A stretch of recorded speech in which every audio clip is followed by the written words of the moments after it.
تو ساری philosophical exercise کا جو رزلٹ نکالا انہوں نے وہ یہ تھا کہ زندگی کا پرپس یہ ہے کہ آپ اتنے ریسورسز اکٹھے کر لیں کہ جن لوگوں سے آپ محبت کرتے ہیں یا وہ لوگ بھی جو آپ سے محبت کرتے ہیں آپ ان کو ایک ڈیسنٹ لائف دے سکیں, آپ ان کے ساتھ محبت کے ساتھ اور کمفرٹ کے ساتھ رہ سکیں.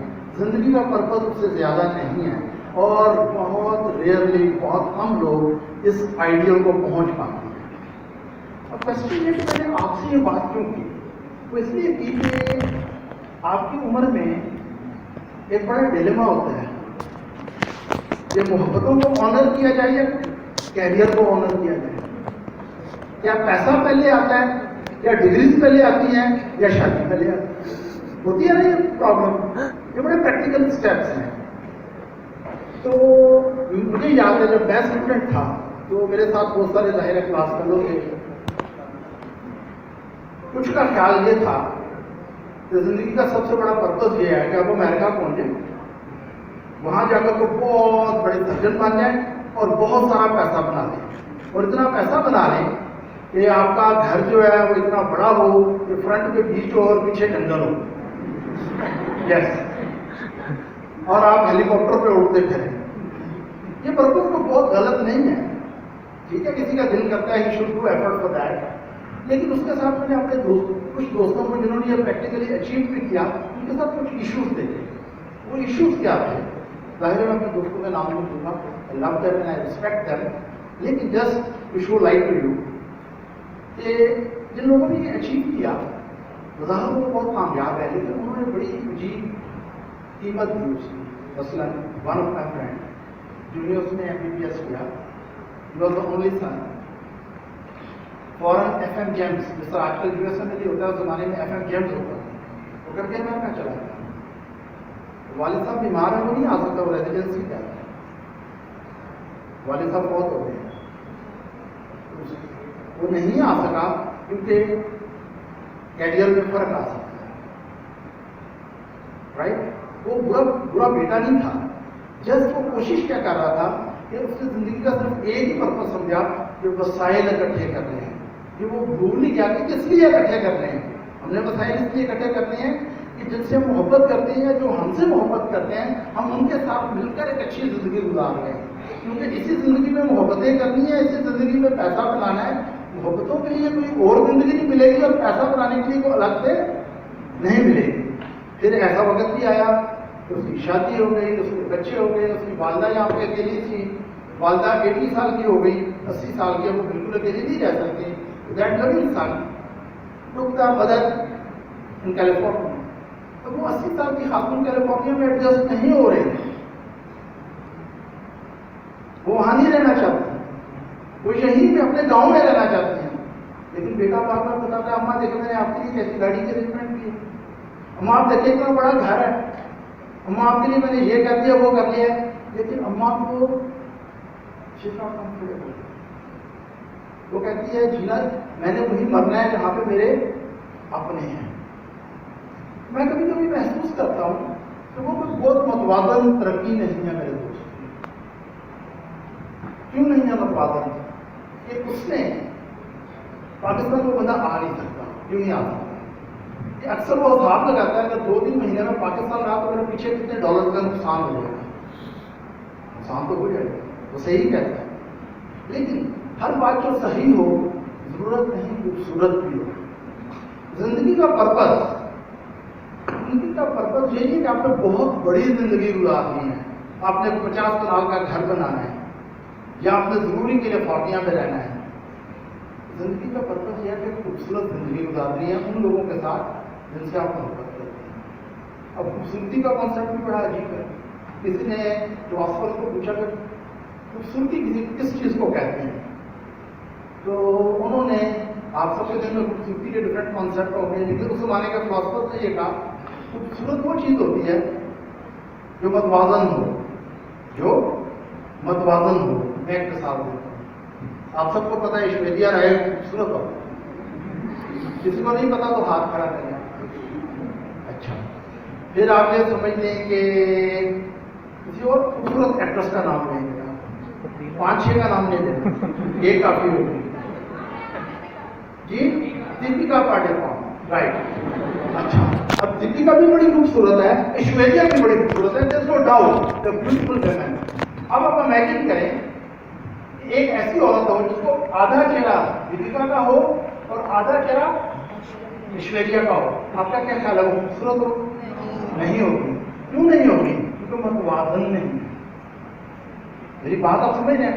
खूबसूरत तरीन चीजें अगर प्रॉपर तवाजन में ना हो तो वो भी खूबसूरत नहीं रहता। Is that right? इसी तरह मैं एक और मिसाल दूंगा। लेट्स सपोज एक बंदा जो है वो कहता है जी कि मैंने अपनी जिंदगी का एक पहलू बड़ा जबरदस्त बना लेना है और बाकी पहलू इग्नोर कर देने हैं। तो ये ऐसे ही आपका एक हाथ बहुत बड़ा हो जाए और दूसरा नॉर्मल रहे। बड़ा होने के बावजूद will it add to your beauty? या आप सोचिए आपका एक काम बहुत बड़ा हो जाए और दूसरा नॉर्मल रहे, will it add to your beauty? No. इसी तरह जब हम आप इस उम्र में, खूबसूरत उम्र में, जब आप कैरियर की तलाश में निकलते हैं तो आपने अपने आप को इस तरह से, अपनी जिंदगी को इस तरह से गैर मतवाजन नहीं बनाना कि एक पहलू में आप बहुत आगे निकल जाएं और दूसरे पहलू में आप बहुत पीछे रह जाएं। तो आप बड़े तो हो जाएंगे, आपका एक काम लेफ्ट को आप कमाते दबाता है तो आज एक हाथ तो बहुत बड़ा हो गया, लेकिन आपके पास ना अपने लिए वक्त है, ना मोहब्बत करने के लिए वक्त है, ना किसी की मोहब्बत को ऑनर करने के लिए वक्त है। तो आप मुझे हाथ बहुत बड़ा हो गया, रूह बहुत छोटा हो गया। क्या ये खूबसूरत है? तो जो बात मैं इस तरह आपसे करने की कोशिश कर रहा हूँ वो ये है कि जिंदगी का पर्पज ये नहीं है कि you have to be great in one thing और उस एक चीज में अजमत अचीव करते हुए आप बाकी चीजें जो है उनको इग्नोर करते हैं।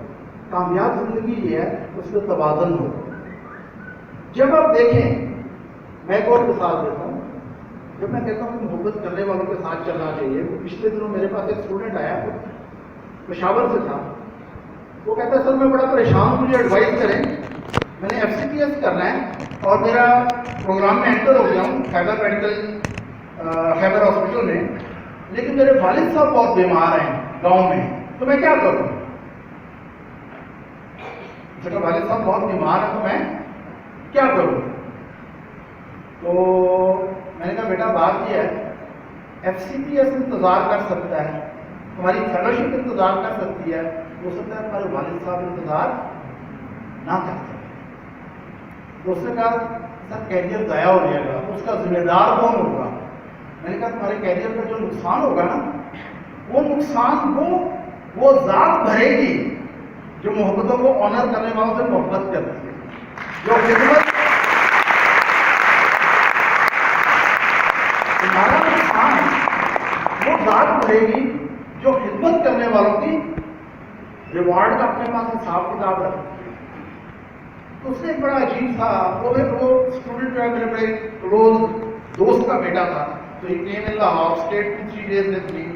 मेरे उसके दरमियान कुछ बातें he was really confused, तो मैं आपसे डिस्कस करना चाहता हूँ। उसने कहा सर आप बुरा ना मनाइएगा, मशवरा देना आसान होता है लेकिन प्रैक्टिकली करना बड़ा मुश्किल होता है। मैंने कहा बेटा इतना मुश्किल भी नहीं होता अगर ठान लिया जाए। जिस तरह आपने FCPS का ठान लिया है, उस तरह अगर आप सोचें तो माँ बाप, बहन भाई, महबूबा, बच्चे, किसी की भी खिदमत और मोहब्बत अगर आप करने के लिए ठान लें तो रास्ते निकल आते हैं। कहता सर मुझे आपको किसी एग्जाम्पल से समझाएंगे, you ever did in your life like that? जब उसे ये सवाल मुझे पूछा तो बहुत सारी चीजें मेरे दिल में अपनी जिंदगी की ताज़ा हो गई। तो I would love to share with you. मैं अपने बारे में बात करूँ या पढ़ाई के बारे में? Are you sure? ये ना कहिएगा सर आए थे अपनी बातें बताकर बात करें। अच्छा, तो चले मैंने जो उस बच्चे से बात की, I will share it with you. मैंने पहली शादी बहुत अर्ली कर दी, आई वाज 4 years old। लेकिन जरा सा उसकी बैकग्राउंड में जाता हूँ कि मैं आपको ये सारी बातें इसलिए बताने लगा हूँ कि कभी आप मोहब्बत और खिदमत दिल से करें तो अगर कोई नुकसान कैरियर में हो जाए तो ऊपर वाली दाद भर देती है। किसी न किसी रंग में रिवॉर्ड आता ही आता है। तो पहली शादी से भी पहले की बात करता हूँ, मैट्रिक तक मैं स्कूल नहीं गया, I have never been in any school. Matric मैंने तो प्राइवेट कैंडिडेट किया था लाहौर बोर्ड से। उसकी वजह ये थी कि हालात कुछ ऐसे थे कि I could not afford schooling. मैं बचपन मेरा लाहौर में गुजरा, गुलियाँ टाफियाँ बेचते, तो ज़रा बड़ा हो गया तो मैंने वॉशिंग मशीन सैम्पल करने शुरू कर दिए, फिर रूम कूलर का सैम्पल करने शुरू कर दिए।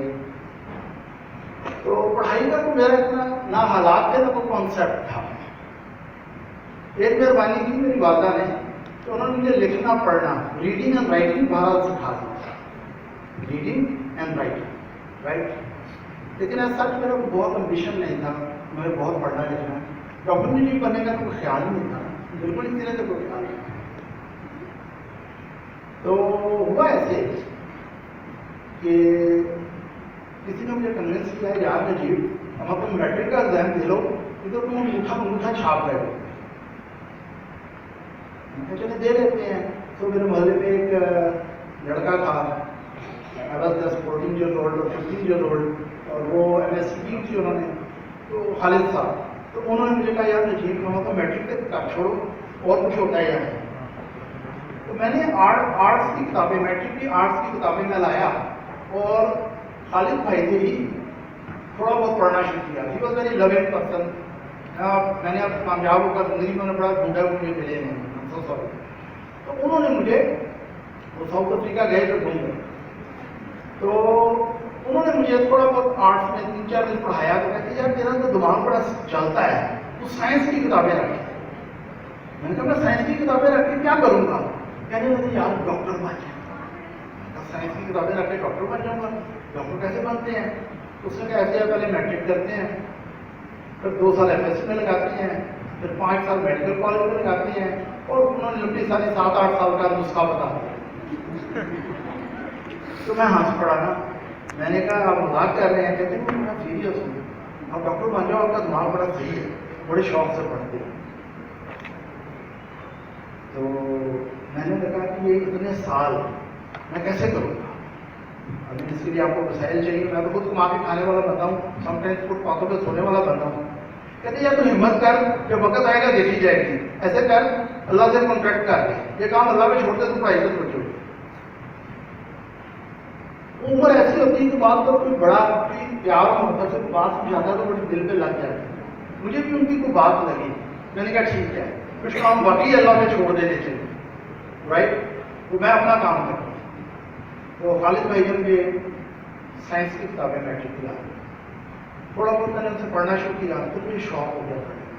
तो शौक के पीछे बड़ी प्रैक्टिकल रीज़न थी कि आई डिस्कवर्ड कि 16 घंटे चाइल्ड लेबर में मेहनत करना बहुत मुश्किल है। एंड आई डिस्कवर्ड कि 16 घंटे मुसलसल किताब पढ़ना बहुत आसान है। वंस आई रियलाइज्ड इट, तो मैंने कहा 8 घंटे काम करूँगा और 8 घंटे पढ़ूंगा, और बाकी जो सोना और बाकी टाइम में बाकी चीज़ें। उस तरह से ज़िंदगी शुरू हो गई। मैट्रिक का एग्जाम दे दिया, जब रिजल्ट आया तो मेरा लाहौर बोर्ड के प्राइवेट कैंडिडेट पे टॉप था। बहुत बड़ी बात है, क्योंकि ज़िंदगी का मकसद टॉप करना भी नहीं है, बस हो गया। और जिस वक्त बोर्ड वाले मुझे ढूंढते फिर रहे थे, उस वक्त मैं, क्योंकि कमाने वाला बंदा था, उस वक्त मैं गजट लेकर, उस जमाने में 20 रुपये का गजट आया, और मैं 1-1 रुपये में लोगों को बाहर में रिजल्ट बताया। एनीवे, तो जब मैंने ये कर लिया मैट्रिक का, वेरी हैप्पी। उसके बाद मैंने अपनी जिस फैक्ट्री में काम करता था, वॉशिंग मशीन में सेटल करने की, वहाँ पर दोबारा ज्वाइनिंग थी, और उन्होंने कहा इनका दोबारा से डबल शिफ्ट में काम करूँगा। मेरी पढ़ाई मुकम्मल हो गई, पढ़ाई मेरी मुकम्मल हो गई है, अब मैं डबल शिफ्ट में काम करूँगा और कमाऊँगा। तो किस्मत ऐसी बुरी थी, संडे वाले दिन फैक्ट्री में भी छुट्टी थी और खालिद साहब के गुजर रहे थे। वो कहते हैं यार दाखिला ले लिया गवर्नमेंट कॉलेज में FSC में? मैंने कहा मैं वापस चला गया, आपका बहुत बहुत शुक्रिया, बहुत अच्छा आपने पढ़ा। कहने लगे यार इसलिए थोड़ी पढ़ाया कि मुझसे कि आपको तो लग जाओ, ऐसा करो तुम गवर्नमेंट कॉलेज लाहौर में तुम प्री मेडिकल में दाखिला ले लो, तुम डॉक्टर बन जाओ। मैंने कहा यार आप मजाक करते हैं, कहते नहीं बड़ा सीरियस परीक्षा में डॉक्टर बन जाते। उस वक्त आप यकीन जाने मेरे बाल थे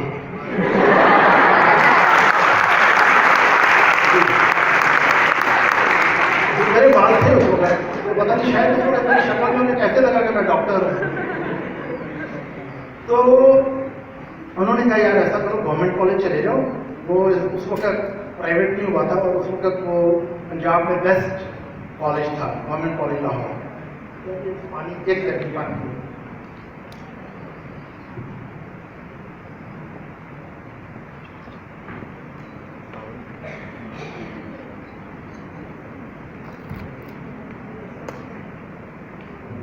अच्छा तो जी उनके दोबारा मोटिवेट होने पे मैं गवर्नमेंट कॉलेज पहुंच गया। तो गवर्नमेंट कॉलेज का पता करते कराते अपनी साइकिल थी मेरे पास ईगल की, ठीक है, और वहाँ पहुंच गया। गवर्नमेंट कॉलेज में ज़ाहिर मेरिट पे तो मैं आ गया। तो जब उन्होंने इंटरव्यू के लिए बुलाया तो वो इंटरव्यू भी मुझे याद कि मैं एग्जाम्पल इसलिए दे रहा हूँ कि ज़िंदगी में सब कुछ आप कोशिश करिए होते बड़े लोगों की कंट्रीब्यूशन होती है आपकी ज़िंदगी। वहाँ बड़े मज़े का वाक़या हुआ, मैं इंटरव्यू देने गया तो वहाँ पर जो कॉलेज के प्रिंसिपल साहब थे, वाइस प्रिंसिपल साहब थे और कुछ टॉप के जो प्रोफेसर साहबान थे, उनको एक गोल टेबल पे बैठे हुए थे, बल्कि एकदम दूसरी सी टेबल पे बैठे हुए थे और एक एक करके कैंडिडेट अंदर जा रहा था और इंटरव्यू हो रहे थे। मेरा इंटरव्यू शुरू हुआ, नाम क्या है? सैयद मोहम्मद नजीब। अच्छा आपने कौन से स्कूल से पढ़ा है? मेरे स्कूल से तो नहीं पढ़ा। उन्होंने बड़ी अजीब तरह से देखा जैसे मैं कोई सलाई मखलूक हूँ। अच्छा उसके बाद अगला सवाल, आपके पास कोई करेक्टर, एक बड़ी क्रस्ट किस्म की आवाज़ है प्रोफेसर साहब की आई, आपके पास करेक्टर सर्टिफिकेट है? मैंने कहा जी वो क्या होता है? यही तो बात है, मैं आपके डॉक्यूमेंट देख रहा हूँ उसमें करेक्टर सर्टिफिकेट में। मैंने कहा जी वो कहाँ से मिलते हैं? कहने लगे कि जिस स्कूल पे आपने मैट्रिक किया है तो आपको करेक्टर सर्टिफिकेट इशू करेंगे। तो वहाँ से लाए। मैंने कहा मैं तो स्कूल गया नहीं हूँ। तो एक प्रोफेसर साहब फरमाने लगे तो बेटा अगर करेक्टर सर्टिफिकेट नहीं है तो फिर आप यहाँ तक पहुँचे कैसे हैं? अगर स्कूल भी नहीं है। मैंने बताया कि इस तरह मैं मुख्तलिफ काम करता रहा हूँ, दुनिया का गेम बेची हैं, वॉशिंग मशीनें बनाई हैं, कुछ जगहों पे एज वेटर काम किया है, करता करता आपके इस ऑफिस तक पहुँच गया, नंबर आ गया तक पहुँच गया। कहने लगे बेटा आपके पास करेक्टर सर्टिफिकेट नहीं है और गवर्नमेंट कॉलेज एक बहुत बड़ा नाम है, इतना बड़ा नाम है नजीब पे कुछ सोच भी नहीं सकते। तो वो सही कह रहे थे, ये गोरों ने बनाया था बेटा, आपको क्या पता, आप सड़क से उठकर आ गए हैं और इसका बहुत बड़ा नाम है बड़े सगीर में पूरे। तो अगर आप इस तरह से बच्चे सड़कों से लेना शुरू करेंगे तो हमारे तो कॉलेज का नाम डूब जाएगा। We are so sorry. मुझे पता ही नहीं था कि गवर्नमेंट कॉलेज कितना बड़ा है। मुझे एजुकेटेड माइंड कि जितनी बड़ी चीज़ मैं यूज कर रहा हूँ, मुझे I started moving drifting towards the door. पीछे से जो बात में मैंने पता कि वो वाइस प्रिंसिपल थे वहाँ के, एक और प्रोफेसर साहब ने कहा बेटा नजीब रुको, रुक गया। उन्होंने अपने बाकी प्रोफेसर की तरफ देखा और कहने लगे कि ठीक है ये बच्चा स्कूल से तो करेक्टर सर्टिफिकेट नहीं ला सकता, अगर मैं पर्सनल गारंटी पे इसका करेक्टर सर्टिफिकेट अभी इशू कर दूँ तो क्या मेरे कोलीग्स को एक्सेप्टेबल होगा? उन्होंने कहा कि ऑफ कोर्स होगा क्योंकि गवर्नमेंट कॉलेज के प्रोफेसर साहब कर रहे हैं। लेकिन उन्होंने कहा आप क्यों करेंगे? यू नो दिस गाय, आपको इस बच्चे का पता ये कौन है, किस तरह का है? उन्होंने कहा मेरे लिए इतना ही काफ़ी है कि इस किस्म की जिंदगी के बावजूद, स्ट्रगल के बावजूद, he has taken so many marks and he came over here.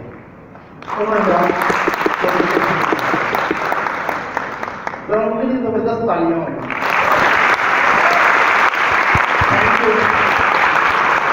मैं बताना नहीं चाह रहा हूँ कि लोग कामयाब हो जाते हैं तो भूल जाते हैं वो अपने शुमार लोग हमारी कामयाबी में कंट्रीब्यूशन करते हैं। जब आपको भी कामयाब होगा तो लोगों को मत छोड़ना जिनकी वजह से आप कामयाब हो। सबसे पहले आपके पेरेंट्स आते हैं, फिर आपके टीचर आते हैं, फिर और बहुत सारे लोग होते हैं जो जिंदगी में आपको मोटिवेट करते हैं, राइट। सो जो प्रोफेसर साहब थे वो उन्होंने मेरा सर्टिफिकेट इशू कर दिया। तो अच्छा मैं गवर्नमेंट कॉलेज में दाखिल हो गया। अब जिंदगी ऐसे हुई कि सुबह दोपहर तक गवर्नमेंट कॉलेज है, शाम को मैं अपना काम कर रहा हूँ। लेकिन वहाँ पे मेरे लिए कुछ प्रैक्टिकल इश्यूज हो गए। तो ये थे कि मुझे ऐसे लगना लगा जैसे मैं बड़ी डिफरेंट दुनिया में आ गया हूँ। मेरे इर्द गिर्द बहुत ज़्यादा पढ़े लिखे लोग हैं जो बड़ी अच्छी इंग्लिश बोलते हैं। मैं इंग्लिश थोड़ी बहुत बोलता था, मेरे नंबर तो आए रहते, लेकिन मैं इंग्लिश पंजाबी में बोलता, ये बड़ा मसला था। फिर वो उनका उठने बैठने का सलीका, so culture, so civilise, from such good families, और मैं बिल्कुल ही सड़क छाप। उसका नतीजा वही हुआ जो नेचुरली इन हालात के होता है, मुझे डिप्रेशन होना शुरू हुआ। Just here. तो अगर आप में से कभी कोई गवर्नमेंट कॉलेज लाहौर जाए तो उसकी एंट्री पे एक स्लोप सी है, स्लोप जो मेन बिल्डिंग को जाती है। तो मुझे तकरीबन 2-3 हफ्ते हो गए थे कॉलेज जाते हुए, तो मैं उस स्लोप पे जा रहा था जिस तरह सर फेंक सामने से एकदम एक बंदे आकर थोड़ी देर उठाया, कहते ये जो स्टडी है, मैंने जी मैं यहाँ पढ़ता हूँ, आप राबियन हैं? मैंने कहा मैं राबियन हूँ। वो कोई सीनियर होगा, मुझे नहीं याद वो कौन थे, बस उन्होंने एक बात की जो आज तक मेरे पल्ले से बांधी हुई है। उन्होंने कहा यार अगर तुम यहाँ पे मेरिट पे आए हो, मैंने कहा जी बिल्कुल। कहते फिर सर नीचे क्यों है, सर उठा के चलो। वो डांट कर कहना मुझे या और जमाने में मैं इतना डरता था अपने सीनियर से, उस दिन के बाद मैंने गवर्नमेंट कॉलेज के सर नीचे नहीं किया।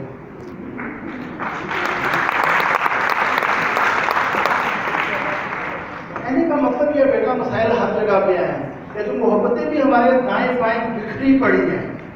मोहब्बत करने वाले लोग, खिदमत करने वाले लोग, साथ देने वाले लोग ये हमारे दाएं बाएं कॉमन लाइफ में होते हैं, हम उन्हें इग्नोर करते हैं। गवर्नमेंट कॉलेज चलता रहा, फिर वहाँ से अच्छे नंबर आ गए। मेरा उस वक्त पंजाब में टॉप के किंगडन मेडिकल यूनिवर्सिटी का मेरिट था, मैं उस मेरिट पे आ गया जो कि अब मैं किंगडन मेडिकल यूनिवर्सिटी पहुँच गया। तो वहाँ पहुँच गया तो वो ज़माना था ज़ियाउल हक के माशाल्लाह का, और माशाल्लाह का रिजल्ट ये था कि केई में मेरिट के 110 बच्चे आए और प्रेसिडेंट साइन के साथ और गवर्नर चीफ पे तकरीबन 150 बच्चे। वो जो 150 बच्चे थे ना, वो बड़े बड़े वडेरियां थे सन, जर्नैलां के सन, बड़े बड़े इंडस्ट्रियलिस्ट लोगों के सन, उनके प्रेसिडेंट के सिग्नेचर के साथ आए हुए थे मेरिट पे थे। अब मैं उन लोगों से भी सराउंड हो गया, अब मुझे लगा मैं और भी छोटा हो गया। आप समझ सकते हैं उनके बच्चे और कहाँ से नजीब पे चाह, मुझे लगे मैं मेरा कद दिन ब दिन छोटा हो गया। उसका नतीजा हो गया कि डिप्रेशन और एंजाइटी बहुत बढ़नी शुरू हो गई, और इस हद तक बढ़नी शुरू हो गई कि मेरा दिल ही ना करे कि कॉलेज जाऊँ। किसका दिल करता है ऐसे लोगों में जाकर बैठे जो आपको बहुत बड़े बड़े लोग लग रहे हो? कभी कभी तो बंदा मिल लेता है, लेकिन हर वक्त तो आप उनमें नहीं बैठ सकते। तो मैंने सोचा यार कॉलेज में जाने नहीं चाहिए, हमारा दौर बड़ा खूबसूरत है, अटेंडेंस के लिए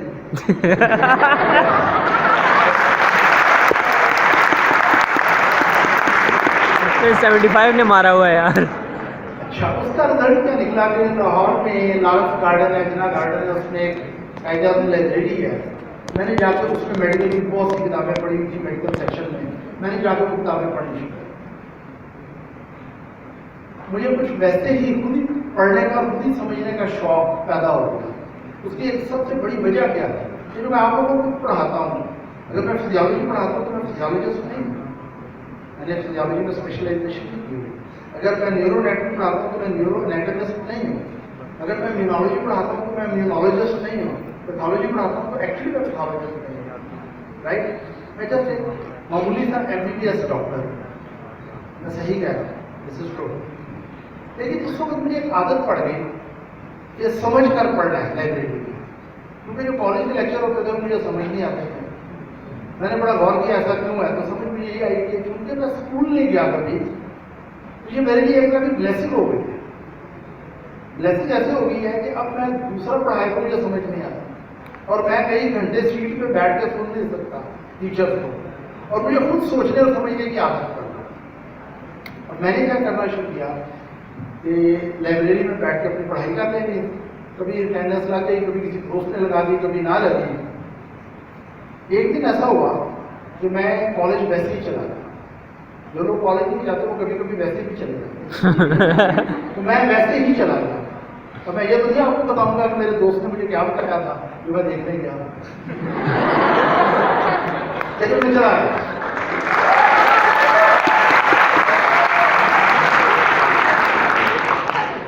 तो वहां तक तो ठीक था, लेकिन जिसको मैं देखने गया वो किसी ने कहा हमारी क्लास में कोई लड़की है बहुत अच्छी है, किसी दूसरे सूबे से ट्रांसफर होकर आई है, ठीक है, वो सूबा पाकिस्तान के साउथ की तरफ है। तो पता नहीं मुझे क्या हुआ, जो दोस्त ने बताया मैं चला गया। और वो जिन्हें मैं देखने गया तो चलती चलती है क्लास में चली गई, मैं पीछे क्लास में। क्लास में चला तो क्योंकि अभी मैंने भाग जाना था क्लास से, इससे पहले मैं भाग पाता एक प्रोफेसर साहब कॉलेज में था, उस क्लास में था। अब मैं एस्केप नहीं कर सकता था, मैं चुप करके बैठ गया सीट पे, तो सुनना पड़ेगा लेक्चर। तो वो जो मैडम थी वो बाद में मुझे पता लगा, उनका नाम बड़ा प्यारा नाम है उनका, बाद में पता हाँ मैडम भी प्यारी होती आपको पता है, बाद मैडम में तो माँ की खुशबू आती सबसे नहीं आती, माँ की खुशबू से अच्छी कोई खुशबू नहीं। उनका नाम था मैडम नुसरत फरकान।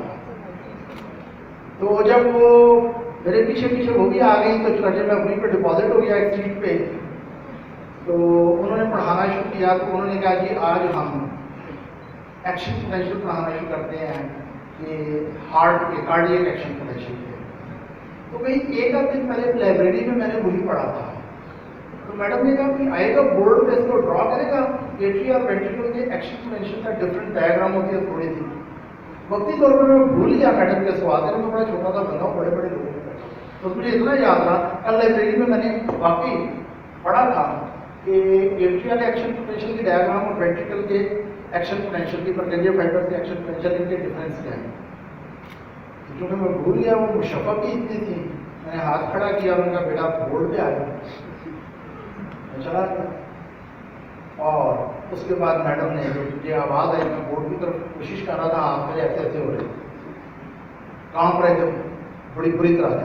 और मैडम कहती बेटा क्या जबरदस्त डायग्राम आप बना रहे हैं, अभी डायग्राम शुरू ही नहीं हुई।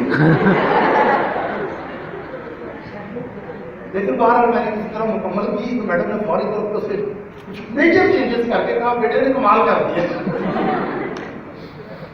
First thing where I felt कि किसी सीनियर फैकल्टी जूनियर पे मेहरबान होना कितना मैटर है। उसके बाद मैंने तहैया किया कि मैडम नुसरत फरकान की क्लास पूछो। उसके बाद जब ख़त्म हो गया क्या कहते हैं क्लास, तो उन्होंने मुझे बुलाया, कहते बेटा आप परेशान क्योंकि आपके हाथ में काम है। मैंने कहा मैंने कभी इतने सारे लोगों के सामने, इतने पढ़े लिखे लोगों के सामने मैंने कभी कुछ बोला नहीं है चीज़ या पूरी डायग्राम बनाने को। कहते नहीं बेटा आप ऐसा करो, आप हर लेक्चर में बोर्ड पे आएगा, आप डायग्राम बनाया करो और मैं लेक्चर दिया करूँगी, मैं अपने टॉपिक पहले बता दूँ। उन्होंने हफ्ते में एक लेक्चर देना होता है, उन्होंने हर हफ्ते पहले मुझे एक लेक्चर कार्डियोवास्कुलर सिस्टम का टॉपिक बता देना, मैंने पूरे हफ्ते उसी की प्रैक्टिस करती रही मुख्तलिफ जगहों से पढ़कर। और जिस दिन मैडम ने लेक्चर देना होता था मैं भी हाजिर हो जाता था, मैं डायग्राम बना देता था तो लेक्चर दे देती थी। आपको पता है कि that was the first step in making of documentary. आप सबको ये डायग्राम बनाना, डायग्राम समझाना, तो बड़ा जोरदार तालियां होंगी मैडम नुसरत फरकान के लिए। Thank you.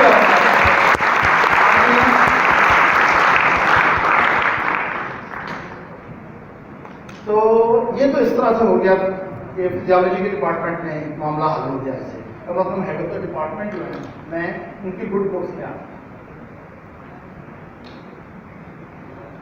उसके बाद मेडिकल में मसला है इस तरह से हल हुआ कि मुझे आदत थी डायसेक्शन की कॉलेज आवर्स के बाद, क्योंकि कॉलेज आवर्स में मैं थोड़ा टिमिड सा था, जो मैं खुद कमाता था, कोई ना कोई एक्स्ट्रा काम करता था, मैंने चौकीदार को थोड़े से पैसे दे देने, और जब क्लास सारी चली जाती थी 3-4 बजे जाकर डायसेक्शन हॉल में बैठ के डायसेक्शन में।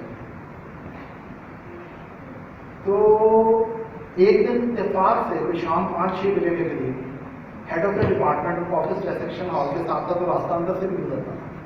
अचानक वो दरवाज़ा खुला और मैडम अंदर आ गई और चौकीदार को झाड़े पड़ रही थी कि अंदर कौन है बंदा, मुझे क्यों है।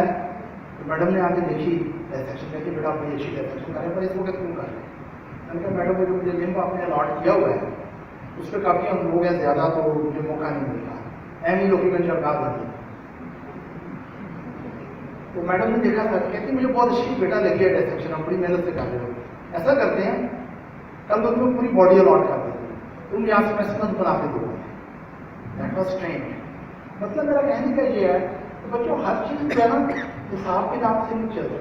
हर वक्त दुनिया में लोगों के साथ हिसाब किताब नहीं करते कि क्या आपने किया क्या लोगों ने किया, क्योंकि जितना आप लोगों से हिसाब किताब करेंगे उतना रब आपसे हिसाब किताब करेगा। अगर रब साहब का करने पे आए तो हमारे नसीबों और हमारे हाथ में कुछ भी नहीं है। मैं हमेशा कहता हूँ कि अपनी छोटी सी मुट्ठी को खुली रखें, ऊपर वाली की मुट्ठी बहुत बड़ी है, वो भी यूज होगी आपके हाथ में।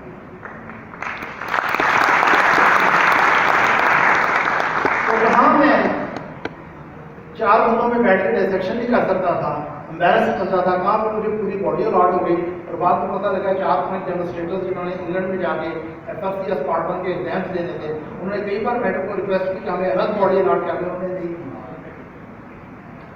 Anyway, अब एनाटॉमी में भी मेरे नंबर टांगे, फिजियो में भी मेरे नंबर टांगे, वैसे कोई सब स्टेज नहीं देता था, इधर उधर गायब रहता था, पढ़ता और लाइब्रेरी में पढ़ा।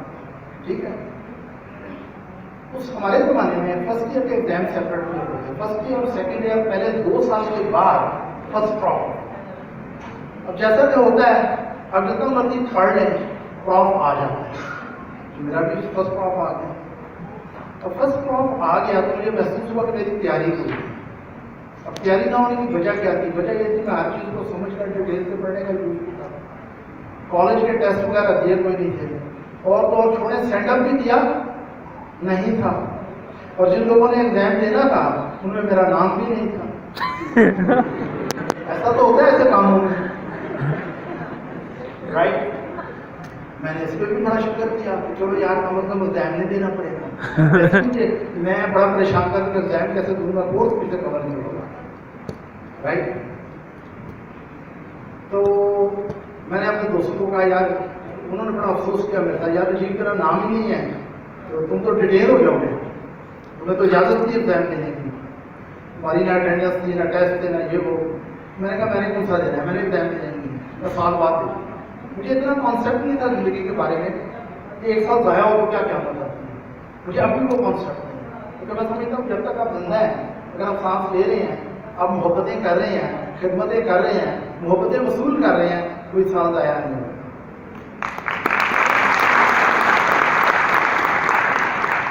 बाकी रिजल्ट ये निकला कि मैंने ये अनाउंसमेंट कर दी कि मैंने कौन सा एग्जाम देना है, क्योंकि मुझे पता लग गया था सप्ली में सबको इजाजत होती है एग्जाम में अपीयर होने की, चाहे आपकी अटेंडेंस हो जाना हो, टेस्ट पास हो जाना हो, एनुअल में ये शर्त। This was such a good news, so I felt so good, मैं सप्ली में एग्जाम। यस, तौर तरीके अजीबोगरीब थे, बैकग्राउंड भी अजीबोगरीब थी, लेकिन ये बात कहीं उड़ते उड़ते कुछ हासिल किस्म की शख्सियतें पाई जाती हैं आपकी क्लास में। वो मैडम उस वक्त मुकाब तक पहुँच गई और उन्होंने कहा वो जो नजीब था ना जो आपका डायग्राम बनाता था, मैडम वो एग्जाम नहीं दे रहा, आपने उसका नाम नहीं डाला। मैडम ने कहा ये कैसे हो सकता है, वो तो इतना लाइक है। मैडम ने थोड़ी सी सर्च की तो पता लगा उनके अलावा किसी के लगे नहीं बैठे, कोई टेस्ट नहीं दिया। लेकिन उस वक्त उन्होंने कहा कि नजीब को उन्होंने, हाँ मुझे स्टूडेंट्स ने बताया कि मैडम ने पता किया एनाटॉमी डिपार्टमेंट में इसके क्या हालात। अच्छा उस जमाने में बायोकेमिस्ट्री डिपार्टमेंट इंडिपेंडेंट नहीं होता था, वो फिजियो का हिस्सा था। 2 डिपार्टमेंट थे। एनाटॉमी डिपार्टमेंट में उन्होंने मैडम भैया सुल्ताना जो एनाटॉमिस्ट थी प्रोफेसर, उनसे रब्ता किया कि नजीब को स्टूडेंट आप जानते हैं? उन्होंने कहा हाँ बड़ा ज़बरदस्त स्टूडेंट है, क्या बात है, मैंने पिछले 10 साल में एक ही स्टूडेंट को पूरी बॉडी अलॉट कर दी थी। उन्होंने कहा कि मेरे पास उसकी अटेंडेंस नहीं, आप जरा चेक करें। उन्होंने चेक किया तो वहाँ पर कुछ नहीं, ना कोई अटेंडेंस थी, ना कोई सब स्टेज पास थी, ना कोई स्टेज पास थी।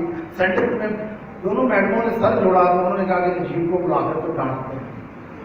तो स्टूडेंट ने कहा कि वो नजीब जो है उसको आपने क्या डांटना है? वो कहता है कि मैडम ने जब डांटेंगे तो फिर उसको पेपर दिलवाएंगे। वो कहता है मैंने पेपर ही नहीं देना। मैडम ने दूसरे प्रकार में बड़ी मदरली थी, उन्होंने कहा मेरा बेटा कैसे पेपर नहीं देगा। मेरे क्लास में उन्होंने बुलाया, हॉस्टल में जो रहते थे, उन्होंने कहा नजीब को उठाकर ले आओ पेपर वाले, मैं उससे पेपर नहीं लूँगा, मैं देखूँगी कैसे पेपर नहीं देगा। बड़ा मोहब्बत बड़ा दौर था, अपने लोग ऐसे मोहब्बत करते, हम कदर ना करें इस वक्त का। मुझे मेरे दोस्तों ने कहा भाई मैडम ने सपोर्ट बना दिया और तुम्हें एग्जाम वाले दिन, प्रोफेशनल वाले दिन हम तुम्हें उठा के ले जाएंगे। मैडम उठाते गए वो वहाँ पे होंगी। आप यकीन जाने का इतना मासूम था, मैंने सोचा वाकई मुझे उठा लिया जाए और वाकई मुझसे पेपर निकलवा लिया जाए। चुनाचे मैं खौफ से मेरे साथ ऐसा हादसा तो ना हो जाए, मैं मरी भाग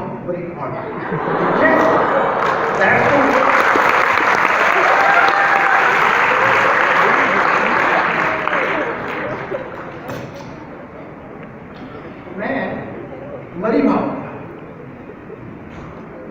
तो जब मुझे पक्का पता लग गया दोस्तों से एग्जाम भी हो गए हैं, पेपर्स भी हो गए हैं, वाइवास भी खत्म हो गए हैं, तो नजीब मरी की पढ़ाई से नीचे ऊपर आया। तो लाइब्रेरी जाकर दोबारा से पढ़ाई शुरू की, सपनी तो नहीं थी, लेकिन मुझे कोई गम नहीं था सर। लेकिन कुछ लोग होते हैं जो आपको गम डाल देते हैं, होते हैं ना मैडम ऐसे लोग।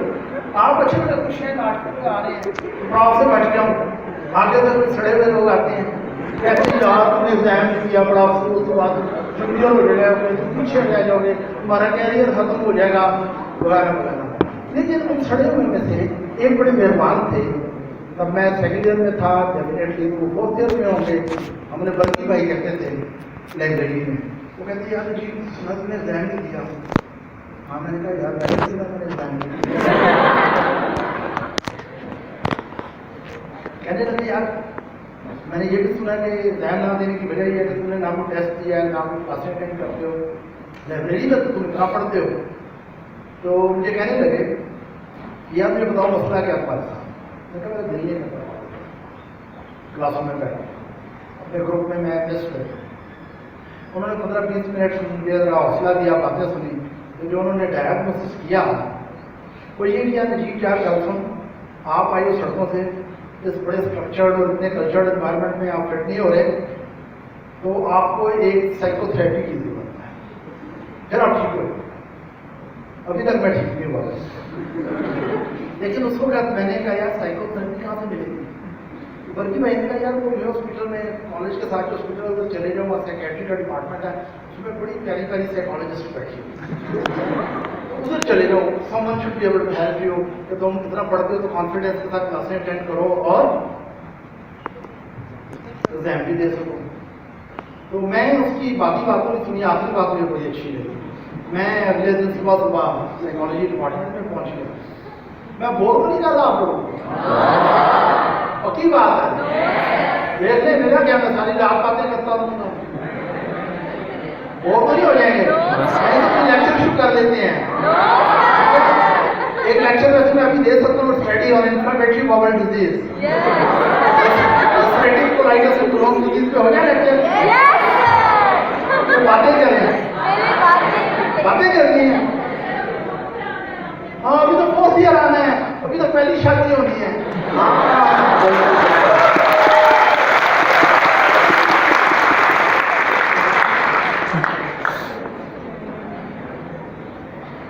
अच्छा अब हुआ ये, मैं वहां पर गया तो वहां पर एक लेडी डॉक्टर बैठी हुई थी, तो काफी सीनियर थी मुझसे।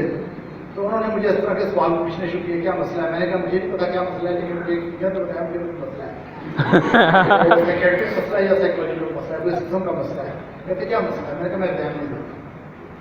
उन्होंने सवाल पूछने शुरू किए, मुझे बड़े बेतुके से लगे। आज मुझे समझ आ रही है वो कोशिश कर रही थी पूछने की कि डिप्रेशन या एंजाइटी में। सवाल उनके लिए थे आपके हाथ कांपते हैं, आपको कॉन्स्टिपेशन तो नहीं है, आपको डायरिया तो नहीं है, आपको पैल्पिटेशन तो नहीं होती, आपको डिस्निया तो नहीं होता। मेरा हर बात पे जवाब नहीं नहीं। एंड पे कहने लगे कि अच्छा इनमें से कुछ भी नहीं है। मैंने कहा कुछ भी नहीं है, बस मैं एग्जाम नहीं देता और क्लास में नहीं जाता, इसके अलावा कोई मसला है। उस लेडी डॉक्टर ने अटेंडेंट को कहा यार ऐसा करो इस मसला को बुला, वो इसको मैनेज कर। तो मुझे एक खातून मसला के वाले कर दिया गया। तो साइकोलॉजिस्ट का कैबिन था, सामने मिस मोसना थी, यहाँ थेरेपिस्ट थी, अक्रॉस द टेबल मैं था। और उन्होंने पूछा आपका क्या मसला है। मैंने उन्हें देखते हुए कहा मुझे लगता है आप मुझसे ज़्यादा परेशान, और वही मुझसे बहुत ज़्यादा परेशान कर रहे थे। मैंने कहा मुझे लगता है कि आपको तरक्की नहीं है। उस उम्र में मतलब थोड़ा सा होता है रूल, ऐसा ऐसा बंदे को नहीं जाता। तो उस लड़की ने बड़ा बर्दाश्त की मेरी बात। तो कहने लगी आपका मसला क्या बताएं। तो कहते हम आपके मसले के लिए जाते हैं। मैंने बताया कि ये मसले हैं मेरे, मैं एग्जाम नहीं देता और क्लास में नहीं था। उसने कहा ठीक है आप अगले हफ्ते आइएगा तो मैं आपके मसले के बारे में पूछ सकता हूँ। यानी फिर मैंने वीकली जाना शुरू कर दिया। तो मैंने उससे पूछना कि मेरा मसला क्या है। तो कहती बस आप बात करें तो मैं बता दूँ। अब होना ही हुआ, पहले मैंने वीकली जाना शुरू कर दिया, फिर मैंने हर हफ्ते में 2 बार जाना शुरू कर दिया, फिर मुझे पता नहीं लगा कैसे हुआ, मैं हर रोज जाना शुरू। और दुनिया में कोई साइकोथेरेपी नहीं है जो रोज होती हो, ठीक है। तो अब मैं रोज जाके वहाँ बैठा रहता था, फिर पेशेंट खत्म हो तो मैं पेश हो जाऊँ। राइट। फिर चंद दिनों बाद मुझे पता लगा कि वो डिप्रेस इसलिए थी, पहले दिन जब मैं मिला कि उनके वालिद साहब की डेथ उसमें 4 दिन हुए थे और वो एक्चुअली ड्यूटी पे नहीं थी। प्रोफेसर साहब ने कहा था कि उनके वालिद साहब की डेथ हुई है, वो बहुत डिप्रेस है, उन्हें कहीं आ जाया करें ताकि थोड़ा बहुत उनका ध्यान डिपार्टमेंट में बढ़े। तो उन्होंने मिस मोस्का का ध्यान बढ़ाने के लिए मुझे उनके हवाले कर दिया। तो 6 महीने साल तो ऐसे चलता रहा। तो उस दौरान में ना कोई मुझे मेडिसिन दी, ना मेरा कोई डायग्नोसिस बना। एंड पे मैंने पूछा मुझे हुआ क्या है।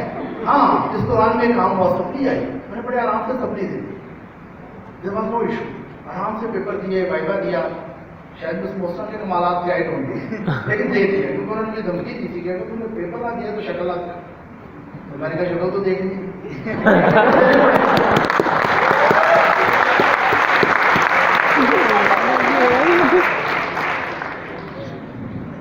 चुनाचे जो मैंने पहला पास किया वो किसी की शक्ल देखने के लिए किया, बाहर वो पास हो गया।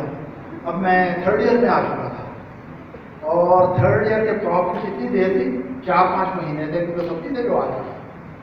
अब फार्मा की तैयारी शुरू हो गई, कुछ मुझ में हौसला पैदा हो गया कि क्लासेस भी अटेंड कर लेता था। 3rd ईयर भी गुजर गया, उसमें भी मैं पास हो गया। That was the only prof जो मैंने वक्त पे दिया था। कौन सा? 2nd प्रॉफ, वो वक्त पे दे दिया था।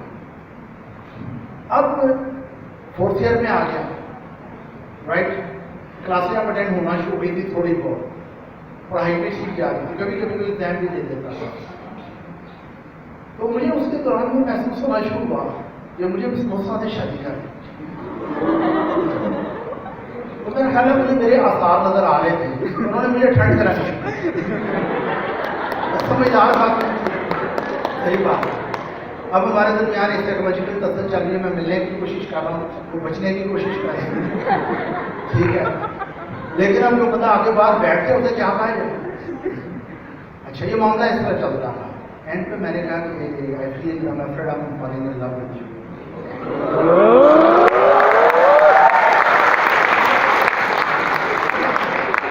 उन्होंने कहा देखो बात सुनो, तुम बहुत छोटे हो, मैं तुमसे उम्र में 8-10 साल बड़ी हूँ, आपको ऐसी बात जेब नहीं देती। मैंने कहा मुझे शायद ना देती हो, मैंने ऐसे कहा, लेकिन अगर मेरे रब को मंजूर हुआ तो जेब दे दी जाएगी। तो उन्होंने हंस के मुझे डाल दिया, मजाक से कहा अपनी अम्मा को निकाला। उनका ख्याल था ना अम्मा आएगी तो जान छूट गई। मैंने घर जाकर रोड़ा डाल दिया अम्मा के पास।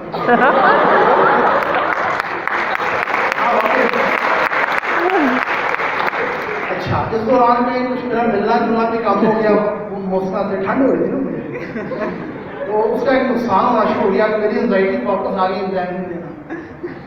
अब 4th ईयर का एग्जाम करीब आ गया, मैं एग्जाम नहीं देना चाहता, लेकिन आई वांट अ जेन्युइन बहाना।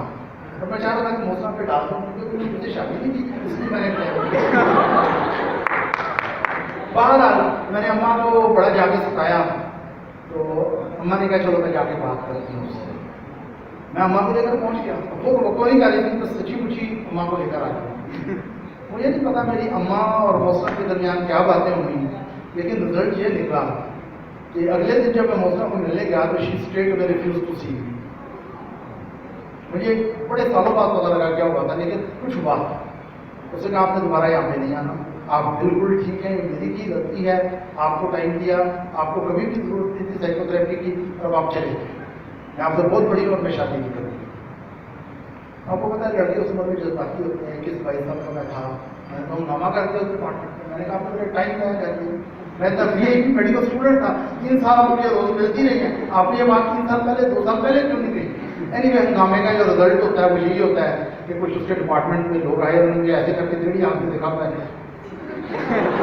वहाँ से निकल गया।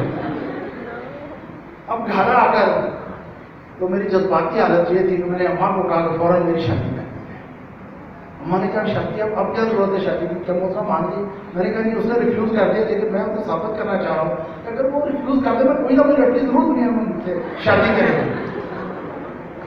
तो चुनाचे अम्मा ने मुझे पूछा बेटा किस तरह की है, जैसे माएँ करती हैं लड़कियों की भी और लड़कों की भी, कि ये 8-10 दिन में आ सकते हैं हमारे मैच, जो मिलने वाले हैं, जो जानने वाले हैं, ये रिश्तेदारों की लड़की है, ये अतीतों की लड़की है, तो बेटा ये बताओ मैं कहाँ बात चलाऊँ। تو پہلے پڑھائی تو نہیں کرتا تھا، اب چلا لوں یا ابھی چلاؤں؟ میں نے کہا آج ہی چلائیں۔ وہ بڑی خوش لگی، مجھے سمجھ نہ آئی کہ یہ کیوں اتنی خوش ہے باہر۔ تو میں نے کہا آج ہی چلائیں۔ تو کہتی بیٹا یہ بھی 6 سال یہ ہیں، گھر بتاؤ کدھر جاؤں؟ میں نے کہا جس کا گھر سب سے قریب ہے اس لڑکی کے گھر۔ تو انہوں نے بھی یہ کیا، میری اماں تھی، تو قریب قریب گھر تھا، وہاں چلی گئی۔ اگلے دن بلاوا آ گیا کہ وہ چاہ رہے ہیں کہ لڑکا اور لڑکی آپس میں مل لیں۔ میں خوشی خوشی لڑکی دیکھ کر چلا گیا۔ جب میں وہاں پہنچا تو I was stunned. I was used to see a woman who was 8 to 10 years older than me. ایک دم ہی میں 22 سال کا، یہ 18 سال کی بڑی بیٹھی اور ایڈی سون میرے تو باقی ہاتھوں پھر سے کامبینیشن ہوتی ہے۔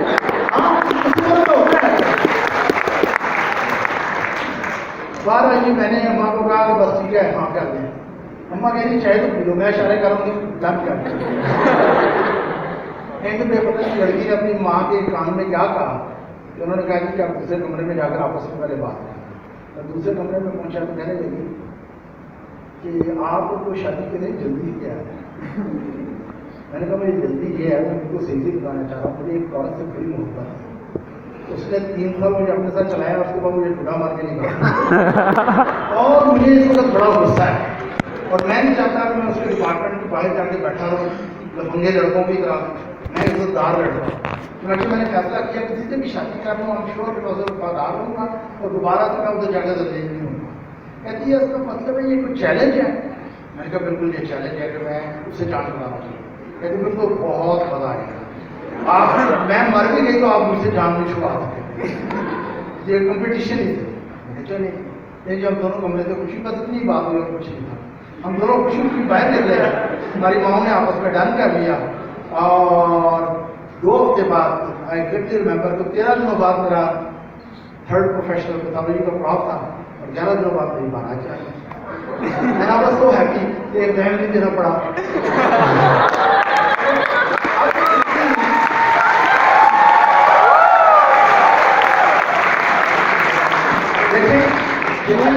میری شادی سے بڑی جنرل ریزن ہو سکتی ہے ایگزام نہ دینے، ٹھیک ہے۔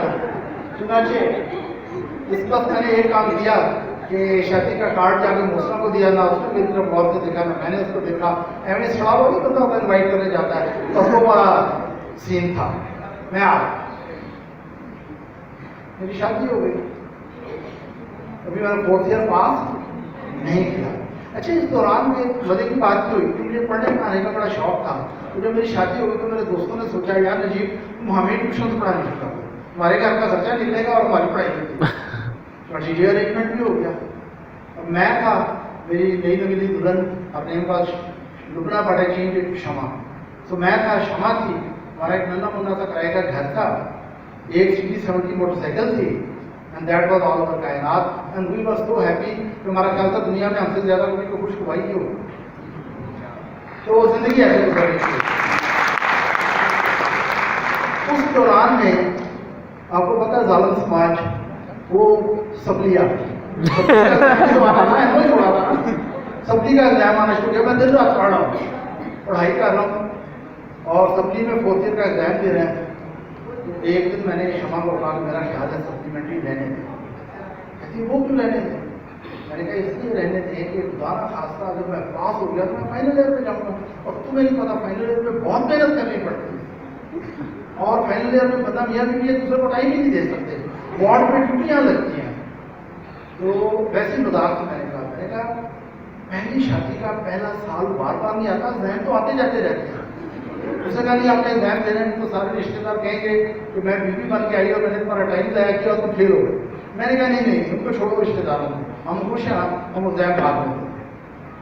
نتیجہ یہ نکلا کہ میں نے سپلی کی ڈراپ کر دی، یعنی 4th ایئر میں کیا ہو گیا، ڈیٹین ہو گیا، ایگزیکٹلی رائٹ۔ اگرچہ اس وقت بعد میں میرے کچھ دوست کلاس فیلو آئے، یار جی تو پڑھتا تو بہت تھا لیکن جہاں تو جونیئر ہو گیا ہے ہمیں بڑا افسوس ہوا ہے، ٹھیک ہے۔ کچھ دیر تو میں سنتا رہا، تو ایک بہت ہی پیارا سا دوست یار جی مجھے اس کا ایکسپریشن آج بھی اس طرح سے یاد ہے، عجیب سا یار جی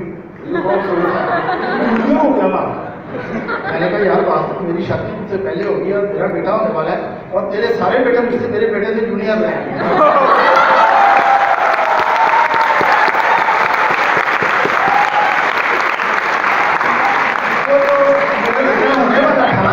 میرا بیٹا ہونے والا تھا, اسی لیے ڈاکٹر نجیب لیکچر.com سارا یہ بزنس مینیج کیا ہے, میرے لیکچر ریکارڈ کیے ہیں, باقی سارا یوٹیوب فیس بک اور ویب سائٹ سارا کچھ اس نے کیا.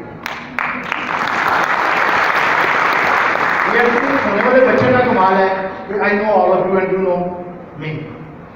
اچھا چلے باہر تو اللہ تعالیٰ نے مجھے ایک بیٹے سے نوازا, کیونکہ ہم دونوں کو نوازا. زندگی ضرورت سے زیادہ خوبصورت تھی اور ہم بہت خوش تھے. 19 سال کی وہ ہو گئی ہوئی تھی, 22 سال کا میں ہو گیا ہوا تھا اور CD 70 تھی.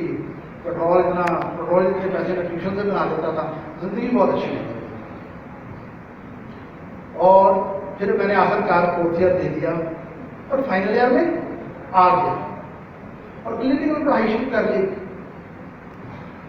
One morning which was not very fine morning, not very fine morning, I will never forget in my life. میں اٹھا تو میں نے اپنی وائف کو دیکھا, مجھے ایسا لگا اس کے چہرے پہ تھوڑی سی سویلنگ ہے. تو اسپیشل آنکھوں کے اور چند دن پہلے میں نے پڑھا تھا فیشیل ڈائگنوسس, فیشیل ایڈیما میں کیا کیا ہو سکتا ہے. میرے دن سے ایسے ہی خیال گزرا, خدا نہ کرے اس کو کوئی نیفروٹک سنڈروم, گلومیرولونیفرائٹس ٹائپ چیز تو نہیں ہو گئی. لیکن تو مجھے خیال ہے کہ اتنی خوبصورت لڑکی ہے کہ کیسے بیمار ہو سکتی ہے, ایسا نہیں ہو سکتا. میں پریشان ہوا, اس کو بتائے بغیر کالج چلا گیا, واپس آیا, 2-4 دن میں نے آبزرو کیا, وہ سویلنگ بڑھتی چلی گئی. اینڈ پہ انویسٹیگیشن نکالی, یورین ٹیسٹ کروایا, پروٹین یوریا, پلازما پروٹین کروائی, ٹوٹل پروٹین, باقی سارے ٹیسٹ کروائے. جب ٹیسٹ رپورٹ ہاتھ میں آئی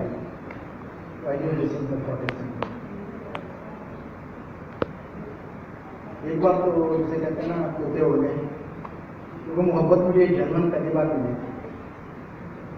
میں تو سڑکوں کا پلا ہوا بندہ تھا, ایک لڑکی نے میرا گھر بنا دیا تھا اور مجھے پتا لگ رہا ہے کہ نیفروٹک سنڈروم ہو گیا, سب سے کام ہوئی. مجھے آج بھی جو دوپہر یاد ہے کہ میں لیبارٹری سے رپورٹس لے کر تو میں ہاسپٹل کی طرف جا رہا تھا کہ کسی پروفیسر سے بات کروں. تو ہمارے ایک سینئر اسسٹنٹ پروفیسر تھے, ڈاکٹر صاحب وہ گزر رہے تھے. تو میں تیز سے ان کے ساتھ چلنا شروع ہوا. تو میں نے کہا بیٹا خیریت ہے, کیا ہوا ہے؟ میں نے کہا کہ میں فائنل ایئر کا اسٹوڈنٹ ہوں, میری وائف ہے کہ اس کے رزلٹ ہیں. انہوں نے ایک رزلٹس کو دیکھا اور انہوں نے رکے وہاں, انہوں نے میرے دونوں ہاتھ سے رکے اور کہنے لگے پرشر نہیں ہے. میں نے کہا نجیب, کہتے Najeeb we will both of us will fight together with this disease. میری وائف بہت اچھی ہے, لیکن ان کا وہ جو مہربان لمحہ تھا میرے ہاتھ پکڑ کر چند سیکنڈ کے لیے کھڑے ہونا, وہ اب بھی میں اپنے ہاتھوں میں فیل کرتا ہوں. اب بھی I can feel those that support, those hands, جنہوں نے مجھے کہا تھا نجیب میں آپ کو مل کر وہ فائٹ کرتے ہیں. ایسے ڈاکٹرز ہوتے ہیں, اللہ کرے آپ سب ایسے ہی ڈاکٹر ہیں, آمین. اینی وے پھر اب ایک نیا زندگی کا سلسلہ شروع ہو گیا. فائنل ایئر بھی چل رہا ہے, ٹیوشنس بھی چل رہی ہیں, نیفروٹک سنڈروم بھی چل رہا ہے, پھر رینل بایوپسی بھی ہو رہی ہے, نیفروٹائٹس بھی ڈائگنوز ہو رہا ہے. اب یہ سلسلہ ایسے چلنا شروع ہوا.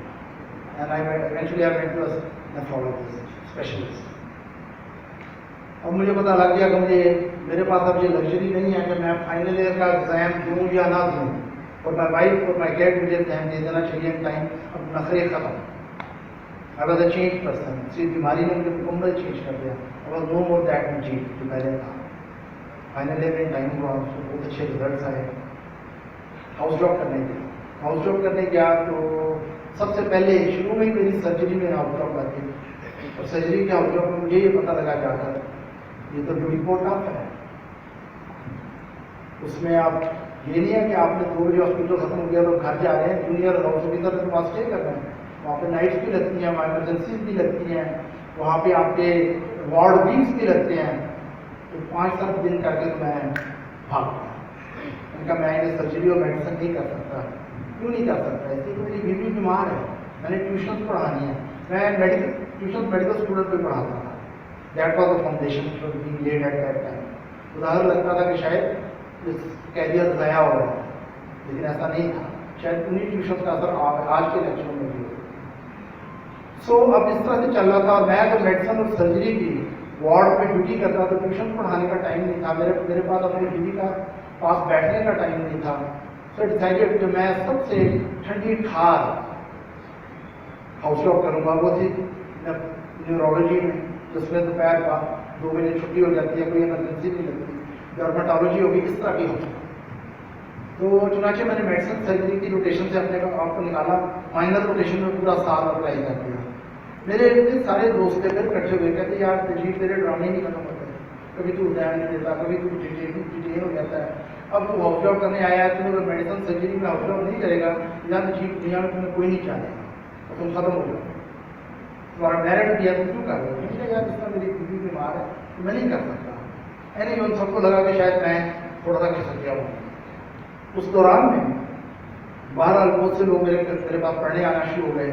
जो कमाता था उसी से इलाज चलता था।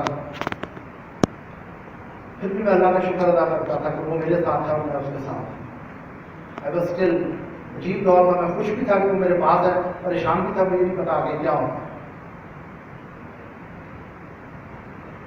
हाउस जॉब के तकरीबन एंड पे पहुंचा तो उन दिनों पंजाब गवर्नमेंट ने 1,500 डॉक्टर्स के लिए जॉब निकाली, गवर्नमेंट जॉब्स, लेकिन वो बेसिक हेल्थ यूनिट में थी, पेरिफेरी में थी। तो उसमें गुलाम हैदर भाई उस जमाने में थे वज़ीर आला। तो उन्होंने कहा कि केई में जितने ग्रेजुएट हैं मेडिकल यूनिवर्सिटी के, उनमें से 100% लोग रिक्रूट होने चाहिए जो रिसेंट ग्रेजुएट हुए हैं। तो मेरे क्लास में बहुत सारे लोग पास आउट हुए, एवरीवन अप्लाई। मैंने अप्लाई नहीं किया था। मैंने क्यों नहीं अप्लाई किया था? I had my reasons. तो वो बात कहीं पे हमारे प्रोफेसर साहब न्यूरोलॉजिस्ट जो थे उन्हें पता लगी। तो उन्होंने फ्री टाइम में, प्रोफेसर साहब आए, हाउस ऑफिसर्स बैठे हुए थे डॉक्टर्स रूम में, तो उनका नजीब क्या तुमने जो गवर्नमेंट जॉब के लिए अप्लाई नहीं किया? मैंने कहा कि मैं इसलिए अप्लाई नहीं कर सकता, मेरी बीवी बीमार है, मैंने ट्यूशन पढ़ानी होती हैं और बेसिक हेल्थ यूनिट पेरिफेरी में मैं नहीं जा सकता। उन्होंने कहा नजीब तुम्हें सबसे ज़्यादा इस जॉब की ज़रूरत है, ये जॉब होगी तो तुम्हारी रोटी पानी चलेगा। आजकल तुम क्या करते हो? मैंने कहा मैं ट्यूशन पढ़ाता हूँ। उन्होंने कहा बेटा जब तुम ट्यूशन पढ़ाते हो, पता तुम्हें लोग तुम्हारे पास पढ़ने आते हैं? मैंने कहा जी क्यों आते हैं? कहते हैं मेयो हॉस्पिटल की वजह से, कि मेयो हॉस्पिटल में क्योंकि तुम हाउस जॉब कर रहे हो तो लोग तुम्हारे पास पढ़ने आते हैं। प्रोफेसर साहब ने सही कहा, लेकिन उस उम्र में आपको पता है बंदे रूड होते हैं, मैं भी शायद क्यों नहीं था। मैंने कहा नहीं प्रोफेसर साहब ऐसी बात नहीं है, मैं बड़ी मोहब्बत से पढ़ाता हूँ। अगर मैं सहरा में भी बैठ के पढ़ाना शुरू किया तो इंशाल्लाह लोग आएंगे। उसके बाद प्रोफेसर साहब ने मुझे घूर के देखा और मैं खुद ही चुप करके तो बाहर नहीं गया। वो दिन और आज तक मैं प्रोफेसर साहब के पास एक्सपीरियंस सर्टिफिकेट लेने नहीं गया। एनीवे वो वक्त गुजर गया। अब सिचुएशन क्या होगा? MBBS अजीबोगरीब तरीके से किया गया है। अगला स्टेप क्या हुआ है? हाउस जॉब में प्रॉपर नहीं की गई, घर में ट्यूशन पढ़ाई जा रही हैं। तो मेरे जो दोस्त हैं वो क्या कर रहे हैं? कोई फेलोशिप कर रहा है, FCPS कर रहा है, कोई FRCS कर रहे हैं, अमेरिका जा रहा है, कोई दोस्त जो है उस जमाने में FMJF तो था USA में नहीं करके जा रहा है बाहर। तो सब अपने फेलोशिप ट्रैक में चले गए। अब मेरे दोस्त जब भी मुझे मिले, मुझे कहे यार तू पागल हो गया अपनी बीवी के पीछे, वो बीमार है ज़रूर है लेकिन तेरा कैरियर तबाह हो जाएगा। मैंने कहा यार मुझे एक बात का पता है, मैंने अपने घर की मेरे घर के 2 कमरे थे, एक कमरे में वो लड़की है, मेरा बेटा है, और दूसरे कमरे में मैंने व्हाइट बोर्ड लगाया हुआ और पढ़ा रहा हूँ। जब तक वो सेहतमंद नहीं होगी मैं अपने कैरियर पे बात नहीं करूँगा। मैंने यही करना है, चाहे साल लगे चाहे 10 साल। ऐसे वक्त गुजरता रहा। एक वक्त इतना मेरे दोस्तों का पीयर प्रेशर आ गया कि कैन यू बिलीव इट कि मैं डरता था कि किसी हॉस्पिटल में अपनी बीवी का इलाज करवाने जाऊँ तो मुझे कोई दोस्त में मिल जाए तो मैं शर्मिंदा होता था। मुझे कहेगा यार तुमने फेलोशिप वगैरह की तैयारी क्यों नहीं कर रहे? वक्त ऐसे गुजरता रहा। तो मुझे एक बात बड़ी क्लियर है, मेरा एक दोस्त था साद रहमान, वो अमेरिका चला गया था, वो वापस आया, कहने लगा नजीब तुम मेरे भाई हो और तुम्हारी बीवी मेरी बहन की तरह है, लेकिन वो इतनी ज़्यादा बीमार है, पता नहीं वो बचती है या नहीं बचती, तुम्हारा कैरियर बिल्कुल तबाह हो जाएगा, किसी को पता ही नहीं लगेगा दुनिया में। कोई डॉक्टर नजीब भी होता था, تو خدا کا نام لو، اپنی بیوی کو اپنی اماں یا اس کی اماں کے حوالے کرو اور امریکہ چلے جاؤ، وہاں پہ اس کو بعد میں بلا لینا۔ اس نے میری اماں اس دن آئی تھی میرے گھر، میری اماں کو بھی کنونس کر دیا۔ اب یہ بات بڑی امپورٹنٹ ہے، میں ریپیٹ کرتا ہوں، میری اماں بھی بیٹھی ہوئی ہے، میرا دوست بھی بیٹھا ہوا ہے، اور وہ دونوں مجھے کنونس کر رہے ہیں کہ آپ اپنی بیوی اور بچے کو یہاں چھوڑ کر امریکہ نکل جائیں، ہم لوگ بہت اچھا خیال رکھیں گے۔ میری اماں نے مجھے اور بھی کنونس کرنے کی کوشش کی کہ بیٹا میں ہوں، شمع کی ماں ہے، اس کی بہنیں ہیں، ہم سب تم سے زیادہ بہتر اس کا خیال رکھ سکتی ہیں، اس کی بیماری میں تم چلے جاؤ۔ میں نے کہا مجھے 15 منٹ ہے، میں نے سوچا that was one of the hardest talk I had to have with myself. میں نے آگے بتایا کہ میں نہیں جا رہا، کیا ہوگا؟ مجھے جنون تھا کہ میں نے نیورو سرجن بننا ہے امریکہ میں۔ کب جنون ہوا تھا مجھے؟ جب شمع بیمار کی ہوئی تھی 4th ایئر فائنل ایئر میں۔ کہنے لگا میرا دوست میں تمہارے اس جنون کا کیا کرنا؟ میں نے کہا میں نہیں جا رہا، امریکہ میں اگر ایک نیورو سرجن نہیں بنے گا تو کوئی فرق نہیں پڑتا، وہاں بہت نیورو سرجن ہیں، لیکن میری بیوی کے پاس ایک ہی خامد ہے، میرے بیٹے کے پاس ایک ہی باپ ہے، اور میں یہاں سے نہیں ملوں گا، آپ جو مرضی کریں۔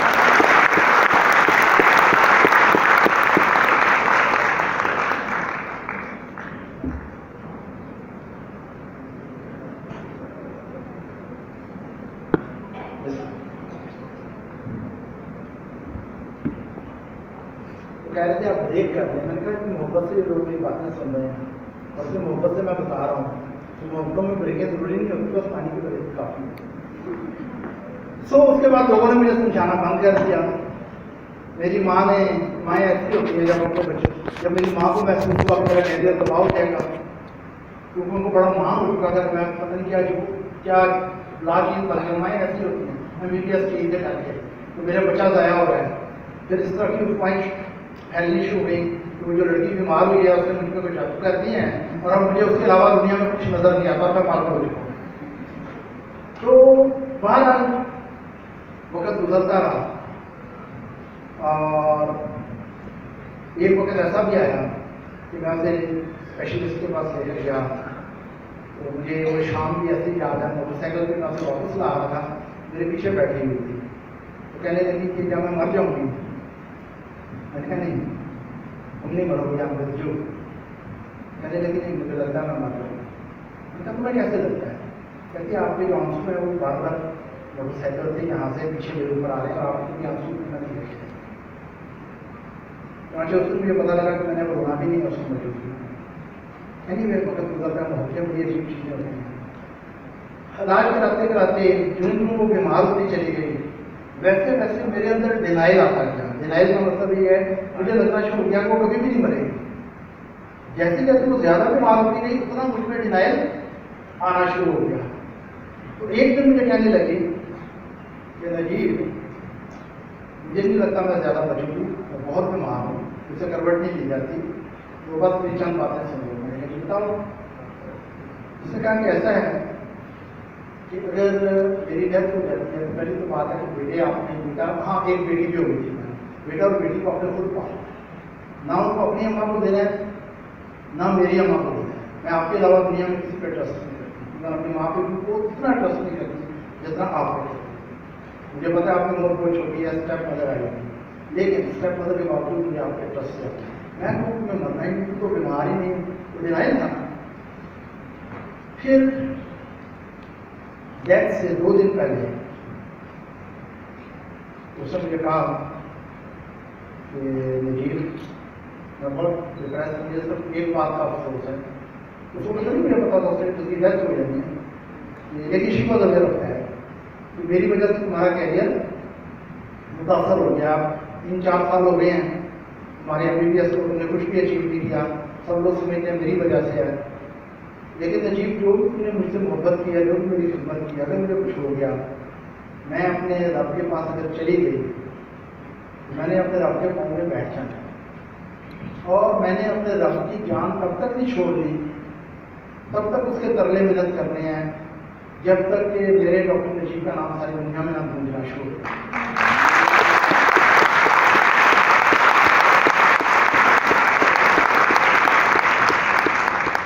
بات جو میں کہنا چاہ رہا ہوں بچوں کہ سب کچھ حساب کتاب نہیں ہوتا، سال ضائع ہو جانے نہ ضائع ہو جانا کوئی معنی نہیں رکھتا۔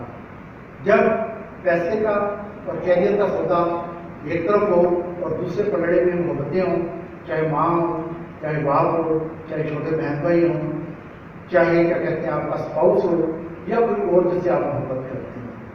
क्योंकि मैं ये महसूस करता हूँ कि अगर आप अपने किसी दोस्त को फेवर करें, अगर आप अपने किसी दोस्त को फेवर करें, अगर वो गैरतमंद दोस्त होगा तो वो आपको रिटर्न देगा।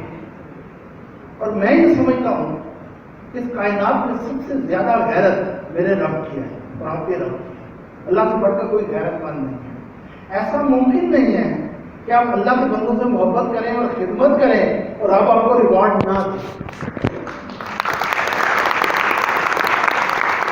हाँ, ये हमारी को कहानी हो सकती है कि वो किसी ऐसे अंदाज में रिवॉर्ड दे कि हमें समझ ना आए। हमारी अपनी, हम सबका एक मसला है। मसला पता है क्या है कि हम कहते हैं हमने जहां मोहब्बत की है हमें वहीं से रिवॉर्ड चाहिए, जहां पे खिदमत की है हमें वहीं से रिवॉर्ड चाहिए। लेकिन कायनात का निज़ाम अल्लाह ताला ने थोड़ा सा मिस्टीरियस बनाया है। बाद बात हम मोहब्बत में धक्के नहीं और खाते हैं, रिवॉर्ड नहीं और से आता है। राइट? आप इस बात को छोड़ें कि माँ बाप बीमार है, अगर 4 साल आपके कैरियर से ज़ाया हो गए तो वो बहुत हो जाएंगे, तो कैरियर का आपका हिसाब कौन देगा? वो हिसाब वो देगा जो आपके हर सेल में 30,000 टाइम डेली डीएनए की रिपेयर करता है और सारी ऑटो पे होती है। वो रब इसमें भी काबिल है, वो रब इसमें भी काबिल, इसमें भी कादर है कि आपकी मोहब्बतों और आपकी खिदमतों के रिजल्ट किसी न किसी रूप में दे दे। सो बात यहाँ पर खत्म हुई कि eventually she passed away and that was a very different type of phase of my life. जब उसकी डेथ हो जाती है, उससे डेथ से एक दिन पहले जिस दिन सुबह उसकी डेथ हुई है, शाम को उसने अपने क्लास फेलोज जो मैट्रिक की फ्रेंड्स थे उनका एक गेट टुगेदर किया। 15-16 लड़कियाँ आ गई घर में। जब वो गई तो मैं बड़ा दुखी हुआ कि शमा इतनी बीमार है तो वो क्या सोचती होगी, बाकी तब इतनी हंसती है। मैंने बड़ी मोहब्बत करने वाली लड़की थी, मोहब्बत करना मैंने उससे सीखा। मैंने शमा को कहा कि मैं सो सॉरी, मैं तुम्हारा इलाज करने की कोशिश करता रहा, अभी तक तुम्हारी तबीयत ठीक नहीं हुई। देखो तुम्हारी फ्रेंड्स कितनी सेहतमंद थी, तो मैं बहुत परेशान हूँ बिल्कुल। उससे कहा नहीं, मैं कोई परेशान नहीं हूँ, मैं बहुत खुश हूँ अपनी ज़िंदगी से। अल्लाह मेरी फ्रेंड्स को बहुत अच्छी ज़िंदगी दे, लेकिन मुझसे ज़्यादा खुश मैं इसलिए हूँ कि मुझे जैसा मोहब्बत करने वाला खामन मिला है, पता नहीं मुझे मिलता है कि नहीं, मैं इसी पर बहुत खुश हूँ। तो शुक्र गुजार हो।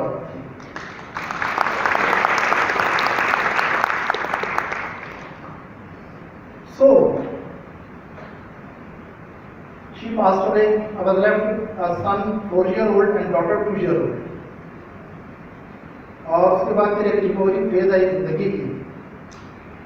वो फेज ये थी कि मेरा शमन का सिर्फ एक बात पे झगड़ा होता था। वो ये होता था कि उसे इंडियन मूवीज, रोमांटिक मूवीज देखने का बड़ा शौक था और मैं बड़ा प्रैक्टिकल होता था। तो उसे कहता था ये मूवीज में सब बकवास होता है, हकीकत जिंदगी में ऐसे मोहब्बत नहीं करते लोग। तो अनफॉर्चुनेटली इसकी सारी जिंदगी मेरी उसकी बहस चलती रही। और जब उसकी डेथ हो गई तो मुझे पता लगा मूवीज में कुछ सही भी होता है। अक्टूबर में उसकी डेथ हुई और नवंबर और दिसंबर की सारी रातें मैंने कब्रिस्तान में गुजारी। दिन को मैं जाता नहीं था कि लोग मुझे पागल ना समझें, रात को मैं सुकून से वहाँ बैठा रहता था कब्र के पास। फिर मुझे पता लगा हाँ, मूवीज में बात पर कुछ चीज़ें हकीकत के करीब भी होती हैं। एनीवे 3-4 महीने 6 महीने गुजार के फिर मैंने दोबारा टीचिंग शुरू की। जब टीचिंग भी शुरू करनी थी वो तो चली थी, पर मुझे कोई और काम नहीं आता था, कोई फेलोशिप नहीं की थी, कोई एग्जाम नहीं दिया था, कुछ भी नहीं किया हुआ था, वही मुझे काम आता था। मैंने दोबारा से टीचिंग शुरू कर दी। लेकिन मैं फिर टीचिंग का कुछ था तो मैंने एक मेड रखी और एक औरत और मर्द, और वो दोनों मेरे बच्चे को, दोनों बेटा और बेटी को देखते थे। एक कमरे में मेरे बच्चे होते थे जिसमें पहले शमा थी, दूसरे कमरे में मैं टीचिंग करता था। लाइफ स्टार्टेड हो गई। लेकिन मेरी अम्मा ने साल बाद इस लाइफ पे बड़ा ज़बरदस्त प्रोटेस्ट शुरू कर दिया। उनका बेटा वो शादी कर देते थे। मैंने कहा मैंने शादी नहीं की, मैंने सारी उम्र शादी करनी, मुझे नहीं पता कि आने वाले मेरे बच्चों के साथ क्या सुलूक करती है। तकरीबन 2 साल ऐसे गुजर गए। मेरी अम्मा भी ज़ाहिर मेरे पास आके बच्चों की केयर करी है। वो अम्मा को हार्ट अटैक बाहर जाने में सेहत हुई कि वो घर वापस आए माई गार्डन फंक्शन के बाद। 8 हफ्ते बाद जब हॉस्पिटल से वापस आई तो उन्होंने कहा बेटा, आधी रात को मुझे उठाया उन्होंने, बेटा उठो, मैं उठ पड़ा, चल बेटा मेरी अब सेहत ठीक नहीं है, तुम बेटा को पाल सकते हो, बेटी नहीं पाल सकते, चाहे तुम जितने मर्जी अच्छे बाप बन जाओ, तुम्हें औरत की जरूरत है पाल देगी, तो शादी कर। मैं कहा मैंने नहीं किया। कहते क्यों? मैंने कहा मुझे किसी के एतबार नहीं। वो कहने लगी जब दुनिया में तुम एक औरत नहीं जिसको तुम एतबार करो, तुम्हारे बच्चे अच्छे पाल देंगे। मैंने सोचा, मैं कहा हाँ एक औरत है, एक साइकोलॉजिस्ट थी जिसे बुलाकर मेरे साथ अम्मा ने कहा मोसना की बात कर रहे हो? मैंने कहा हाँ बस मैं उस पर एतबार कर सकता हूँ, वो 3 साल मेरे साथ मिलती रही और समहाउ मुझे उस पर एतबार है। तो अम्मा ने कहा फिर उससे शादी करो, पता करो उसकी शादी अभी तक हुई है या नहीं। तुम्हें पता है? मैंने कहा नहीं, मैं बड़ी अकड़ में हूँ, मैं उस दिन के बाद मिला नहीं उससे दोबारा, मुझे नहीं पता उसकी शादी हुई है कि नहीं हुई। तो अम्मा ने कहा जाकर उसको कहो, उससे बात करो। तो मैंने कहा पहले उसने मुझे उसको ठंड करा दी, भगा दिया मुझे, अब तो मेरे साथ 2 बच्चे हैं, वहाँ से मुझे कबूल करेंगी, तो वो रात भी भूलने वाली नहीं। मेरी अम्मा ने कहा बेटा उसने तुम्हें रिफ्यूज़ नहीं किया था, मैंने जाकर उससे रिक्वेस्ट की थी कि तुम एक अच्छी लड़की हो, अच्छे खानदान से हो, मेरा बेटे की उम्र बहुत छोटी है, तुम्हारी बड़ी है, मैं नहीं चाहती कि इसकी शादी तुमसे करो, तो बेटा तुम रिफ्यूज़ करके से बता, ये मेरे काबू में नहीं आई। तो उसने मुझे भगा दिया। बस अम्मा ने जब मुझे ये कहा तो मैं सुनो रहे इंतजार कर रहा था, सुबह ही हो रही थी, पहुँचूँ जाके देखूँ किधर है मौसम। Next morning I went there, वो उसी डिपार्टमेंट में थी, क्योंकि उसी कैबिन में भी थी, ठीक है। मैंने पहले डिपार्टमेंट से पता किया कि शादी हुई है, उन्होंने बताया उसकी शादी भी नहीं हुई, और मीन भाई उसके मदर और फादर की भी डेथ हो चुकी थी। नहीं भाई सारी हिस्ट्री लेके मैं उसमें नहीं पहुँच गया जहाँ से मैंने सफ़र शुरू किया था। मैंने रिमेंबर मैंने जस्ट दरवाजे में खड़ा हुआ हूँ जाकर मोसना की तरफ मैंने देखा है, उससे कहना क्या हुआ शमा बहुत हो गई है, मैं कैसे पता है? कहने मैंने इनसे सुना था कि वो बीमार है कभी से, लेकिन जो तुम्हारी हालत बनी हुई मुझे नहीं लगता कि वो जिंदा है। सारा मिलकर हमने एक दूसरे के साथ दुख सुख किया। दुख सुख करने के बाद मैंने उनसे कहा कि बात यह है कि मैं उनसे पूछा किस लिए आया हूँ, मैंने कहा मैं दोबारा नहीं प्रपोज करने आया हूँ, तो पूरा तो मुँह बनाया। मैंने कहता हूँ बुरा मुँह बनाने की जरूरत नहीं है, अब मैं बच्चा नहीं हूँ तो तुम मुझे भगा दो, अब मैं क्या हूँ, मैं 2 बच्चे लेकर आ जाऊँगी।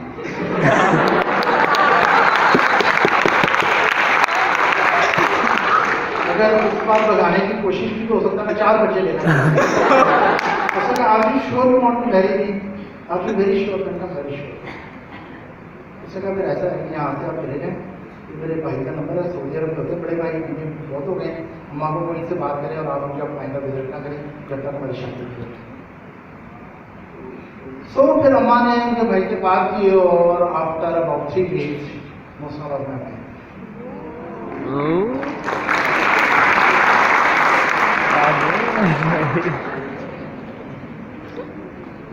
मेरा मतलब कहने के लिए मोहब्बतें मुझे ज़ाया नहीं करी, क्या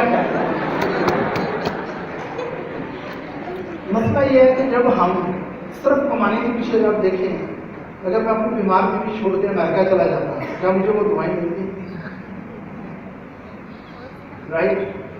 या शायद अमेरिका जाकर मैं इतना मटेरियलिस्टिक हो जाता मैं मौसम के पास वापस ही ना आई डोंट नो। राइट? तो हमें सिर्फ उतना कमाने की कोशिश करनी चाहिए जिससे हम जिन लोगों से मोहब्बत करते हैं उनके साथ एक अच्छी जिंदगी गुजारें, वरना कमाने की तो कोई लिमिट नहीं है, स्टेटस की तो कोई लिमिट नहीं है, और जाना सबने मट्टी में है। एनीवे कहानियाँ खत्म नहीं होती, इतनी काफ़ी है फिर सही बाकी सर कंटिन्यू सर। अच्छा, अब सिचुएशन ये हो गई कि मोसना से मेरी शादी तो हो गई, लेकिन इन सालों में मैं भी बहुत चेंज हो गया। शमा मुझे मोहब्बत करना सिखा गई, कुर्बानी करना सिखा गई, पैशनेट होना सिखा गई, और मोसना की क्योंकि इतने सारे साल से शादी ना हुई, आई डोंट नो व्हाट, वो तालिबान बना एक्सट्रीमली रिलीजियस, बहुत ही रिलीजियस। चुनाचे शादी के 1-2 दिनों में मुझे पता लग गया तो मोसना अपने आप को सिर्फ बड़ा ही नहीं समझती, बल्कि अपने आप को बहुत बड़ा मुसलमान भी समझती हैं। तो मैं तो बेचारा गुनाहगार बंदा हूँ, और अनकरीब मुझे ऐसा महसूस होना शुरू हुआ मेरे साथ हल्का तब्दील हो गई। یعنی آسمان سے گرے کھجور میں اڑ گئے. چنانچہ محبتیں بھی سوچ سمجھ کے کرنی چاہیے. اس کے بعد سچویشن کچھ ایسی ہوئی. ہاں موسنا کی فیملی نے پہلے ریفیوز کر دیا. موسنا ہو گیا, ہم نے تمہاری سے شادی نہیں کری, اس کے 2 بچے ہیں. تو بعد میں مجھے پتا لگا کہ موسنا نے اپنی فیملی کو کہا کہ مجھے نجیب میں کوئی دلچسپی نہیں ہے, اگر ہوتی تو میں پہلے شادی کرا لیتی. لیکن اس کی جو بیٹی ہے نا, تو اب 3-4 سال کی ہو گئی ہے. اس کی ماں بھی سید تھی, اس کی باپ بھی سید ہے, تو میں ایک بن ماں کی سید بیٹی کو پالنا چاہتی ہوں. اور میں قیامت والے دن حضور کے سامنے کہوں گی میرا سب سے بڑا عمل یہ ہے کہ میں نے ایسی بیٹی کو پالا جس کی ماں نہیں تھی اور آپ کی نسل سے. چنانچہ انہوں نے میرے لیے شادی نہیں کی, انہوں نے اپنے بیٹی کے لیے شادی کی. یہ مجھے بات پتا لگا. چنانچہ انہوں نے جناب دھڑا دھڑ بیٹیاں شروع کر دی. مریم کا خیال رکھنا شروع کر دیا. مریم کی ہر روپے شاپنگ ہو رہی ہے. مریم کی ایک خاتون بن گئی, چھوٹی سی بچی, اور مجھے وہ پوچھنے والا کوئی نہ تھا. کیونکہ مجھے بھی شام میں میرا بیٹا تھا, اسے بھی پوچھنے والا کوئی نہیں تھا. بات بات پہ کہیں میں نے تو اس کے لیے شادی کی, اور آپ ٹھیک ہو جائے تو پھر آپ سے بھی محبت ہو سکتی ہے. تو ایسا تو مجھے ایک نئی چیز کا پتا لگا کہ مجھے صحیح راستے پہ چلنا ہے, مگر صحیح راستہ کون سا؟ صحیح راستہ وہ ہے کہ موسنا کے ذہن میں ہے, وہی صحیح راستہ ہے. چنانچہ پھر آپ کو پتہ ہے ایسے مسائل پیدا ہوتے ہیں, تو ایسا ایسا پھر یہ ہوا کہ میں گھر سے بھاگ. ہاں اب گھر میں موسنا ہے اور مریم ہے میری بیٹی, اور آہستہ آہستہ میں 1 ہفتہ گھر میں تو 1 ہفتہ اپنے آفس میں. وہیں پہ میں پڑھ رہا ہوں, وہیں میں پڑھا رہا ہوں, کیونکہ موسنا کے آنے کے بعد شمع کو کھو جانے کا دکھ اور بھی ڈبل ہو گیا. کہ اس نے مجھے اتنا سر پہ چڑھایا ہوا تھا اور پتہ نہیں دیوتا بنایا ہوا تھا, اور موسنا تلی تھی مجھے انسان کا بچہ بنانا. تو اس ساری کانفلکٹ کا نتیجہ یہ نکلا کہ میں گھر سے باہر کھڑا ہوا, رائٹ. اور ٹھیک ہے, میں خرچہ بھی دیتا تھا, گھر کا خیال بھی رکھتا تھا, سب کچھ کرتا تھا. اب میں دوبارہ سے شمع کے دوبارہ سے سوک میں چلا گیا. میں دفتر میں رہتا تھا, اداس گانے سنتا تھا, اداس شاعری پڑھتا تھا, اور دن رات لیکچر دیتا تھا. مجھے ایسے لگتا تھا کہ لیکچر دینے سے, جب میں لیکچر دیتا ہوں مجھے ایسے لگتا تھا شمع میرے آس پاس ہوتی ہے, تو میں بڑا خوش رہتا تھا. شاید مجھے اس لیے لگتا تھا میرے آس پاس ہوتی ہے کہ جب میں نے لیکچر دینے شروع کیے اس کی ذات تھی میرے پاس, اس کے علاوہ دنیا میں میرے پاس کچھ بھی نہیں. تو مجھے ایک نشہ سا لگ گیا کہ دفتر پہ رہنا اور وہیں پہ پڑھتے پڑھاتے رہنا, اور لوگوں نے کہنا پتہ نہیں مجھے کیا ہو گیا, میں نارمل بندہ نہیں رہا. اینی وے پھر ایسا ہوا کہ جب میرا موسم کے مسائل بڑھ گئے اور وہ بہت زیادہ مذہبی ہو گئی. ہاں مین وائل اس سے بڑی اچیومنٹ تھی, اس نے ایم ایس سی سائیکالوجی کی بھی تھی, پھر اس کے بعد اس نے post master diploma in psychology کیا, اس کے بعد پھر اس نے ایم فل ان سائیکالوجی کی, اس کے بعد P H D in psychology, یہاں تک کہ اسے برکلے یونیورسٹی سے آفر آ گئی جاب کی. اور ہم لوگوں نے کچھ عرصے کے لیے سوچا کہ ہم امریکہ چلے جاتے ہیں. وہ بھی 6-7 دن پہلے ویزے شیزے لا گئے, تو اس نے دوپہر شام کی چائے پہ کہا کہ میرا خیال ہے ہمیں نہیں جانا چاہیے. میں نے کہا کیوں؟ کہتی دیکھو ایک بیٹی شمع کی ہے مریم, اور دوسری میری اپنی بیٹی بھی ہے. وہ اچھا شمع سے میں ہر بیٹی سے 2 بچے کرتا ہوں, ایک بیٹا بھی. تو شمع سے بھی ایک بیٹا اور بیٹی تھی, تو موسنا بھی ایک بیٹا اور ایک بیٹی تھی. تو موسنا نے مجھے کہا کہ دیکھیں مجھ پہ 2 بیٹیوں کا بوجھ ہے, ایک تو میری اپنی بیٹی ہے اور دوسری شمع کی بیٹی ہے, اور شمع کی بیٹی کا بہت بڑا بوجھ ہے. میں یہ سمجھتی ہوں کہ وہ حضور کی بیٹی ہے میرے ساتھ, ادھر سے چل رہی ہے, اس کو بیکار آدمی ہے. وہ بڑی جنرل ڈرٹی قسم کی بیوی تھی, جنرل بیوی ہوتی ہے. اچھا تو میں نے امریکہ نہیں جانا. میں نے کہا کیوں؟ کہتی وہاں جا کر اگر بچیاں بگڑ گئی تو جو $, رہیں گے تو 10, 20, 30, 40, 50 سال میں ختم ہو جائیں گے, مر جائیں گے.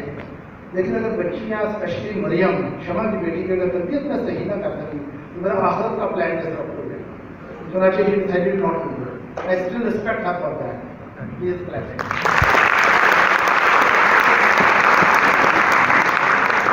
اس میں مجھ سے کم محبت کی یا زیادہ کی یا محبت کو اپنے عجیب و غریب انداز میں کی, لیکن میں یہ ضرور کہوں گا کہ اس نے شمع کی اپنی اور میری بچی کو بہت محبت سے پالا. She is a very successful girl. And پہ یہ ہوا امریکہ تو ہم نہ گئے. جب میں نے دیکھا کہ میں گھر میں نہیں ٹک سکتا تو مجھے کسی دوست نے کہا یار تو پاکستان سے باہر سے پیسے بھیجتا رہے, روز روز کی لڑائی جھگڑے سے دیتا رہا. तुम उसमें हर क्षमा ढूंढते रहते हो, वो तुम में से कोई दुल्हे का पुत्र ढूंढते हो। लेकिन वो नहीं, वो उसको हल्का का एक आशिक खुदा बंदा नहीं चाहिए, उसे एक जनरल हस्बैंड चाहिए, और तुम खराब हो चुके, तुम सिर्फ इश्क कर सकते। चुनाचे मुझे दोस्त की बात सही लगी, चुनाचे मैंने वही आदत, मैं कि यार मुझे कौन सा मुल्क जाया है। तो मैंने क्लास में जिक्र किया, मेरे स्टूडेंट के 25-30 बैठे, मैंने कहा मैं सोच रहा हूँ मैं पाकिस्तान से बाहर चला जाऊँ, तो कौन से मुल्क जाऊँ। तो स्टूडेंट कहने लगे सब अमेरिका चले जाएँ या यूके चले जाएँ। तो एक स्टूडेंट बैठा था कि सर आपकी अपनी चॉइस करी। मैंने कहा मेरी तो चॉइस किया है, लाहौर में जिस मुल्क की एम्बेसी सबसे करीब है, मैं वहाँ जाकर जितना लोग पाकिस्तान से तो निकलूँ। तो किसी स्टूडेंट ने कहा कि जहाँ पे आपका ऑफिस है उससे 2 गलियाँ पर एक मुल्क है डोमिनिकन रिपब्लिक की छोटी सी प्लेस। अगले दिन मैं वहाँ पहुँच गया। Dominican Republic is a tropical island about 1000 kilometre south of Florida, central America का कैरेबियन आइलैंड का हिस्सा। मैंने वहाँ जाकर इंटरव्यू दिया कि मैं डॉक्टर हूँ, मैं जाना चाहता हूँ। उन्होंने कहा हमारे मुल्क तो आपके मुल्क से जाता ही कोई नहीं है, वो स्पेनिश स्पीकिंग मुल्क है, they speak Spanish not English. तो आपके मुल्क से तो सिर्फ 2 नंबर लोग आ जाते हैं जो आगे अमेरिका के सरना चाहते हैं। तो डॉक्टर साहब अपने पढ़े लिखे बंदे हैं तो डायरेक्ट अमेरिका चले हैं। मैंने कहा मैं पाकिस्तान से निकलना चाहता हूँ, बाकी बातें आप छोड़िए। उन्होंने कहा अच्छा ठीक है वीज़ा ला दें। तो कहते फैमिली के लिए और किसी के लिए तो वीज़ा नहीं चाहिए, उस जमाने में पाकिस्तानी को मिल जाते थे। मैंने कहा जी मेरा एक बेटा है, उसकी मदर बहुत हो गई है, तो उसको भी मैं साथ में देना चाहता हूँ। वो फातमी थी, उन्होंने कहा उसको भी कर लिया है। अगले दिन मैं बेटे को भी दे दिया, उसका भी वीज़ा दिया मैंने और शाम ने टिकट कराई थी तो मैं इधर गई। अब शमा यहाँ पे रह गई, उसके 2 बच्चे और मरियम रह गई। तो मेरे दिमाग में शमा बैठी है, मौत ना रह गई, असल में शमा की खबर रह गई। सो मैं डोमिनिकन रिपब्लिक चला गया। अब शान बड़ा, तकरीबन कोई शान बड़ा हो गया था, 15 साल तक की थी। वहाँ जाकर मैंने पढ़ाना शुरू कर दिया, प्राइवेट एक अकेडमी बनाकर लेक्चर देने शुरू कर दिए। वहाँ पे शान जो शमा का बेटा था, उसको ख्याल आया कि बाबा आप इतनी मेहनत करते हैं, इतनी मोहब्बत से पढ़ाते हैं, मैं आपके लेक्चर रिकॉर्ड बनाता हूँ ताकि आपको बार बार ना पढ़ाना पड़े। मैंने कहा ठीक है। नाचे तो मेरे दाई दौर के सारे लेक्चर जो आप देखते हैं, जिसमें मैं शर्ट पहनता हूँ नीली पीली सबर पिंक ऑरेंज, हाँ पिंक कलर की शर्टें, ऑरेंज कलर की, वो सब मेरे बेटे की चॉइस थी। उसका बाप बेटा एक दूसरे के साथ थे, ठीक है। तो उसको ऐसी चीज़ें अच्छी लगती थी, जैसी चीज़ अच्छी लगती थी वैसे मैं पहनते था। तो उससे मेरे लेक्चर रिकॉर्ड करने शुरू किए। फिर वो मुझे फेसबुक पे ले गया, फिर वो मुझे यूट्यूब पे ले गया। वो अचानक हमें महसूस किया कि लेक्चर यूट्यूब पे डाले तो बहुत हिट हो गए हैं। वहीं पे किसी यूनिवर्सिटी में पता लगा कि मेरे लेक्चर इतने पॉपुलर हो गए हैं, उन्होंने मुझे हायर कर लिया एज पोस्ट ग्रेजुएशन तो है ही कोई नहीं, फिर भी उन्होंने मुझे हायर कर लिया as the head of the department of integrated basic medical sciences.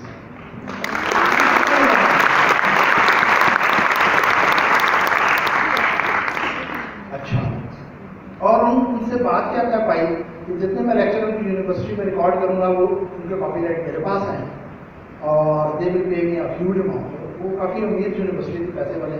उन्होंने 5 स्टार होटल जो बीच फेसिंग था साहिल समुद्र पे, उसके ऊपर एक मेरे वो क्या कहते हैं स्वीट कमरा, 2 बेडरूम और एक बड़ा ठीक ठाक 2 साल के लिए अलॉट कर दिया।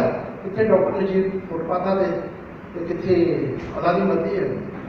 तो वहाँ पे फिर हुआ ये कि मैं वहाँ पे सेटल तो हो गया। मैं आज शाम मेरी मोस्ट फिर दसल मैं उसे कह रहा हूँ कि डोमिनिकन रिपब्लिक आ जाऊँ। वो ये कह रही है मैंने नहीं आना, अगर मैं अमेरिका नहीं गई तो वहाँ पे भी नहीं जाऊँगी।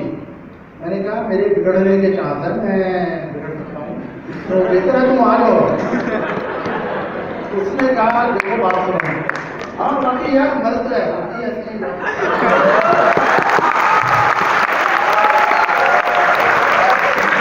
लेकिन एक बात बताऊँ, मैं बिगड़ा हुआ नहीं हूँ, तभी तो मेरे इतनी शादियाँ वहाँ तका हो गए। बिगड़ा नहीं हुआ लेकिन चांस होते हैं ना। अच्छा, मैंने ये धमकी शमकी लगाई उसे। मैंने कहा कि देखो बात है तुम आ जाओ, मैं बड़ा अच्छा सेटल्ड हो गया हूँ भाई, कल से पक्का नंबर गिनो। ट्रॉपिकल आइलैंड है, सारा साल मौसम बहार है और ग्रीनरी है और बीचेस हैं, वाइट सैंड बीचेस हैं, ये है वो है पुराना है और बड़े टॉलरेंट लोग हैं मुसलमानों के बारे में और फॉरेनर्स के बारे में, क्योंकि ये टूरिस्ट आइलैंड है। टूरिस्ट को बड़ा प्यार करते हैं, तुम आ जाओ। उसने कहा मैंने नहीं आना, मेरी 2 बेटियाँ मैंने पाकिस्तान में पाल दी, दैट्स इट। अपने कल्चर में दूसरे कल्चर में जाके शायद मैं ना पाल दूँ। मैंने उसने कहा यार मैं बिगड़ जाऊँगा, मैं तुम्हें बता रहा हूँ। اسے کہا میں بھی تمہیں بتا رہی ہوں جو تم نے کرنا ہے کرو, نکاح کر لینا بس, اور نکاح کر کے مجھے بتانا نہ, لیکن اور کچھ نہ کرنا. ہماری بات that was a beautiful evening جس دن یہ بات ہوئی. یعنی اس نے کہہ دیا کہ غلط کام نہیں کرنا, لیکن کیونکہ میں تمہارے گناہوں کا سر بوجھ اپنے سر نہیں لوں گی, لیکن تم جو بھی کرنا نکاح کر کے کرنا, لیکن کر کے مجھے بتانا نہ کہ تم نے نکاح کرنا. لیکن بس میں نے شام کو کہا نبی ہے ایک عورتیں رہتے وہاں پہ ڈھونڈنا مشکل ہی کوئی نہیں تھا, وہ اتنا آسان تھا کہ جس سے بات کرو وہ کہتی ہے کہ ہم آپ کے ساتھ رہنے کو تیار ہیں, شادی کرنی ہے مرضی ہے نہیں کرنی نہ چاہیے, لیکن وہ آپ کو پتا ہم لوگ تو شادی کرنے والے لوگ ہیں. میں نے کہا جی میرے لوگوں میں تو شادی ہوتی ہے پراپر نکاح ہوتا ہے. شکر میں نے ایک اسپینش اسپیکنگ لڑکی تھے نکاح کر مسٹر تھے, سو آئی گاٹ مائی تھرڈ.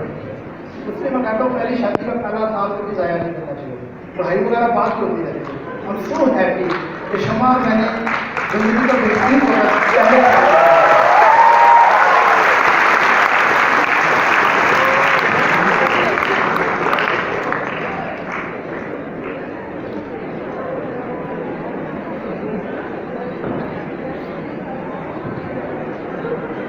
میں ساری کہانی کا سنانے کا مقصد یہ ہے, میں اینڈ پہ آپ کو بتاؤں گا کہ اس کا حاصل نہیں ہے, یہ ابھی بتا دوں کہ اس کا حاصل نہیں سر, کنٹینیو کنٹینیو. اینڈ پہ سننا چلے.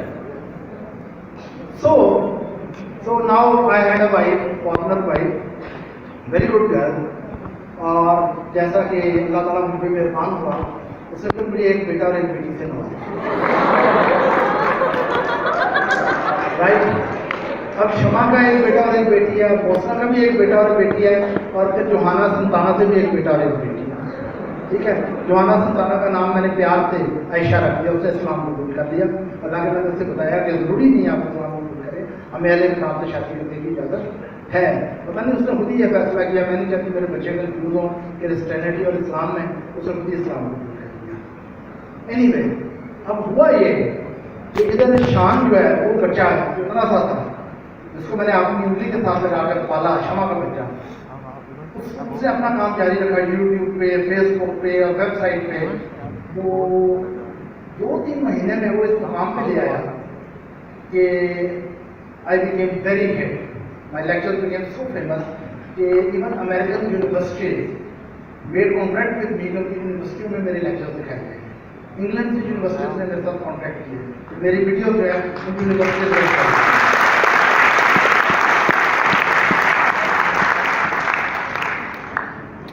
تو مین وائز ایسا ہوا کہ شام کا ایونٹ جو ہے وہ میرے نقشے قدم پہ چل رہے تھے.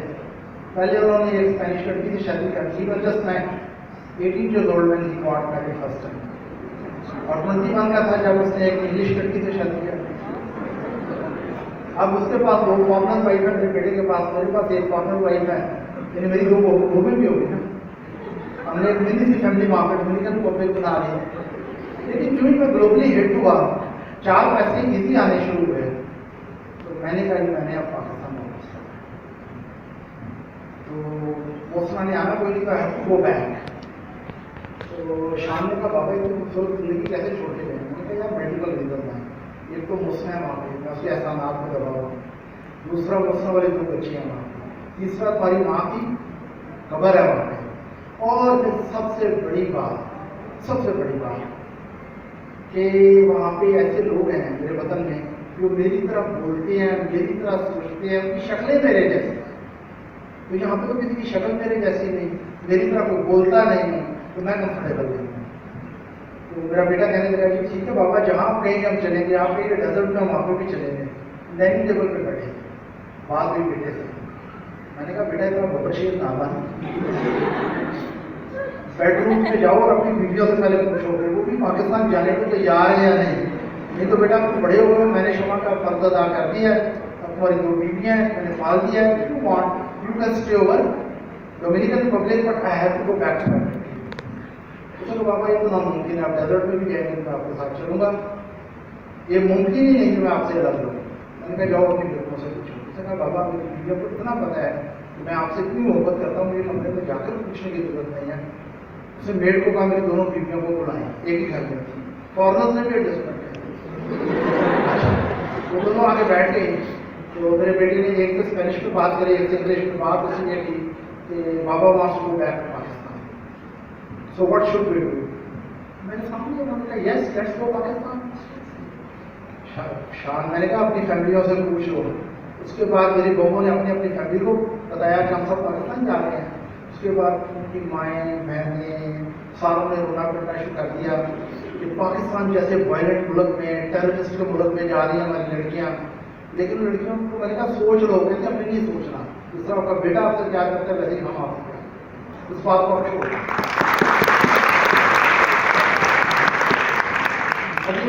جب گھر میں یہ فیصلہ ہو گیا تو اگلے دن میں گیا یونیورسٹی کے ریکٹر کو ملا کہ میں ریزائن کرنا چاہتا ہوں. یونیورسٹی کا ریکٹر تھا وہ بائی لینگویج تھا, اسپینش بھی بولتا تھا اور انگلش بھی بولتا تھا. تو اس نے مجھ سے بات کی انگلش میں, سیم بات ہے میں اردو میں آپ کو بتاتا ہوں. انہوں نے کہا آپ پاکستان کیوں جانا چاہتے ہیں, ہم آپ کی پہ زیادہ کر دیتے ہیں. میں نے کہا نہیں میں نے جانا ہے, زیادہ نہیں چاہیے. ہی واز ویری ریچ مین, اس کے اپنے 5 اسٹار ہوٹل وغیرہ تھے. کہنے لگا میں آپ پہ ڈبل کر دیتا ہوں ڈالرس میں, اب ہم نہ چھوڑیں ہماری یونیورسٹی, یا آپ کو یہ امریکہ سے آفر آ رہی ہے. میں نے کہا نہیں میں نے پاکستان جانا ہے. کہتے اس نے کہا کہ کل دوبارہ ملیں گے, آپ سوچو ڈاکٹر صاحب. مجھے نہیں پتا اس سے ایک دن کا ٹائم لے کر کیا کرنا تھا. اگلے دن وہ آیا, دوبارہ میری میٹنگ ہوئی تو اس نے پتہ نہیں کہا تھا پاکستان کے بارے میں ہر شاید پتا. تو مجھے کہتا ہے کہ ڈاکٹر نے جی what kind of country you want to go back. وہاں تو روشنی تب ہوتی ہے جب دھماکہ ہوتا ہے روشنی, اس کے بغیر تو ملک کے حالات نہیں ہیں. تب ہمارے حالات تھے ایسے, ایک وقت آیا تھا پاکستان میں ایسا. تو ڈاکٹر نے جی ہم کیسے ملک پہ جا رہے ہیں اور دھماکے ہو رہے ہیں, وہاں پہ لوڈ شیڈنگ کی پرابلم ہے, وہاں وائلنس کی پرابلم ہے, یہ پرابلم ہے وہ پرابلم ہے, اور آپ ہمارا ملک دیکھیں سبزہ ہی سبزہ ہے, ہم آپ سے محبت کرتے ہیں, ہم آپ کی عزت کرتے ہیں, آپ یہاں پہ سیف ہیں. پتہ نہیں کیا کیا اس نے بتایا. اور میں نے اینڈ سے کہا, میں نے کہا میرا مسئلہ بڑا سیریس ہے. کہتا آپ کا مسئلہ کیا ہے جو میں حل نہیں کر سکتا بتائیں مجھے. میں نے کہا میرا مسئلہ یہ ہے کہ میں اپنے بیٹے کو بتایا تھا کہ پاکستان میں لوگ ہیں ایسے جن سے میں اپنے دل کی باتیں کر سکتا ہوں, چاہے وہ اجنبی ہو, جیسے کہ میں آپ سب سے کرتا ہوں. میں اسپینش زبان میں کسی جیسے کمیونیکیٹ نہیں کر سکتا. پاکستان میں لوگ ہیں جو میرے لہجے میں بولتے ہیں. پاکستان میں لوگ ہیں جن کی شکلیں میری شکلوں جیسی ہیں. پاکستان میں میری ایک بیوی ہے, 2 بچے ہیں, ایک بیوی کی گریو ہے. میں نے کہا لاہور کی سڑکوں پہ جہاں جہاں پہ میں اور شمع سیڑھی سیمنی پہ گھومتے رہے, مجھے ایسا لگتا ہے ان سڑکوں پہ آج بھی گزروں تو شمع میرے ساتھ ہوتی ہے. میں نے کہا آپ یہ سب کچھ مجھے 7 مہینوں میں دیں گے. کہتے ہیں یار you same like a very intelligent person but you talk like ten ager. میں نے کہا آپ اس کو چھوڑیں, آپ مجھے دیں گے. کہتے ہیں آپ مختصر بات کریں کہ آپ کو ہم کیا بولیں. میں نے کہا مختصر بات یہ ہے کہ وطن, میں نے اسے سمجھایا, اسپینش زبان تھوڑی بہت مجھے آتی ہے, سمجھایا تو یہ سمجھایا. میں نے کہا وطن جو ہوتا ہے جس شہر میں آپ پلتے ہیں, جن محلوں میں آپ پلتے ہیں, وہ ماں کے بیڑے کی طرح ہوتا ہے. بیڑا سمجھتے ہیں آپ, صحن. میں نے کہا وطن آپ کی ماں کا بیڑا ہوتا ہے, جس بیڑے میں آپ چلتے ہیں, گرتے ہیں, خوش ہوتے ہیں. تو میں نے کہا آپ سنگے مرمر کا محل لے کر بیٹھے ہیں, لیکن مجھے اپنے ماں کے بیڑے کی مٹی کی خوشبو چاہیے. میری طرف سے دھماکے ہوں, میری طرف سے لائٹ نہ آئے, لیکن میں نے مرنا وہاں پہ ہے, مرنے کے لیے جانے روکنے لگا. تو میں نے چلے گیا. چنانچہ دے ایکسیپٹڈ مائی ریزگنیشن. اور اس کے بعد جو پہلی فلائٹ تھی, ہمارے پاس جو بھی گھر کا سامان تھا, میں ایسے جذباتی سا بنتا ہوں, سارا سامان انہوں نے بانٹ دیا. میرے پاس ایک بڑی پیاری ایک گاڑی تھی, گیلنٹ کار تھی میرے پاس. وہ جو میرے ساتھ آفس کا ملازم تھا, میں نے اس کا یہ تم رکھو, اسے ڈرائیونگ کا بڑا شوق تھا. میں نے کہا تم ٹیکسی ڈرائیونگ کرنا بعد میں. اور میں, میری بیوی, میرے 2 بچے, 2 بہنیں, ہم سب لوگ پاکستان میں کوئی بات بیٹھ تھی. اور آ تو گئی. اتنی کہانی کافی ہے کہ آگے بھی سنیں, آگے سر آگے آگے بھی سنیں. اچھا پھر آگے ایسے ہوا, اب واپس تو آ گیا آتا ہے, موسم کو آنا تھا, میری شادی ہو گئی ہے. مگر میں گھر جب آیا تو 7 لوگ بچے بھی تھے. اس وقت تو اس نے کچھ نہیں کہا, لیکن مجھے اچھا نہیں لگا, ظاہر اچھا لگنا ہی نہیں چاہیے تھا. تو اینڈ رزلٹ پہ مجھے بڑی جلدی پتہ لگ گیا کہ موسم لاہور میں رہتی ہے, اور اس نے مجھے یہ کہا کہ آپ ایک فیور کریں مجھے کہ آئی رسپیکٹ یو, جس طرح تم نے اپنے ماں کے بچے پالے ہیں, آئی رسپیکٹ یو, جس طرح آپ مجھے ہمیشہ ذمہ داری سے فائنینشیل ضروریات پوری کی ہیں, لیکن مجھ سے یہ برداشت نہیں ہوئی آپ نے بھائی. میں نے کہا پھر کیا کیا جائے. कहते अब कम से कम 500 किलोमीटर दूर जाकर आए। मैंने हिसाब लगाया कि मैं मुझे में बड़ा खुश हुआ, ये 500 किलोमीटर का सबसे प्यारा शहर इस्लामाबाद है। हफ्ते बाद मैंने सबको लाता इस्लामाबाद। अच्छा, इस्लामाबाद जाने से पहले नहीं, हफ्ते बाद कुछ टाइम पहले लाहौर में लैंड किया। इस्लामाबाद लाहौर में कुछ इशू तब मेरे हो गए। वही हुआ मोसना का था, मेरी मेंटल एडजस्टमेंट हुई थी। मुझे लगता है शमा ने बड़ी दुआएं की थी मेरे, और दुआएं मुझसे वक्तों में मुख्तलिफ अंदाज में रंग लाई। और जो फॉरनर में वाइफ थी वो स्पेनिश स्पीकिंग थी, वो अपने बदल में तो बड़ी खुश थी, लेकिन यहाँ पे वो किसी से कम्युनिकेट नहीं कर सकती। इंग्लिश हो तो चलो कम्युनिकेट कर लेता, स्पेनिश में क्या करें, ना उसको किसी की समझ आए ना किसी को उसकी समझ आए। चुनाचे उसने एक नया लाइफ स्टाइल अपनाया कि वो टेलीफोन पे 24 घंटे अपनी फैमिली से कनेक्टेड हो गई। चुनाचे मेरी उधर में छुट्टी हो गई। अब मोसना की तरफ से भी छुट्टी हो गई और जोहाना सुल्ताना की तरफ से भी छुट्टी हो गई। लेकिन एक चीज बड़ी मजे की, सारे बच्चे मुझसे बड़ा प्यार, ठीक है। अब मैंने शाम से सारे जोड़ा के क्या किया जाए। उसने कहा बाबा आप ऐसा करें, आप अब इस उम्र में आ गए हैं, अब आप समझदार हो गए। मैंने कहा फिर, मैंने कहा कई करके वो बस करते हैं, मतलब बाबा आप समझदार हो, आप अगर कोई लड़की चूज करें मुझे लगता है आप परफेक्ट हैं।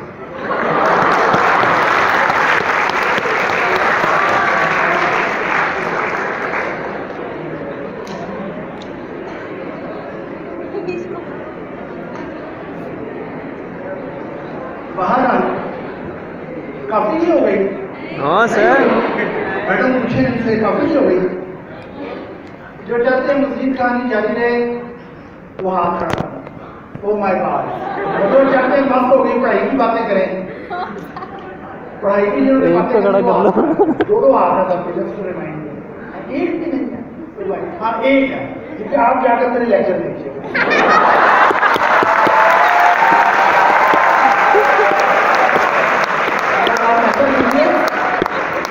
लेक्चर देखें, वो आईफोन वगैरह में आ जाते हैं। अच्छा बच्चे आपस में बातें करते हैं।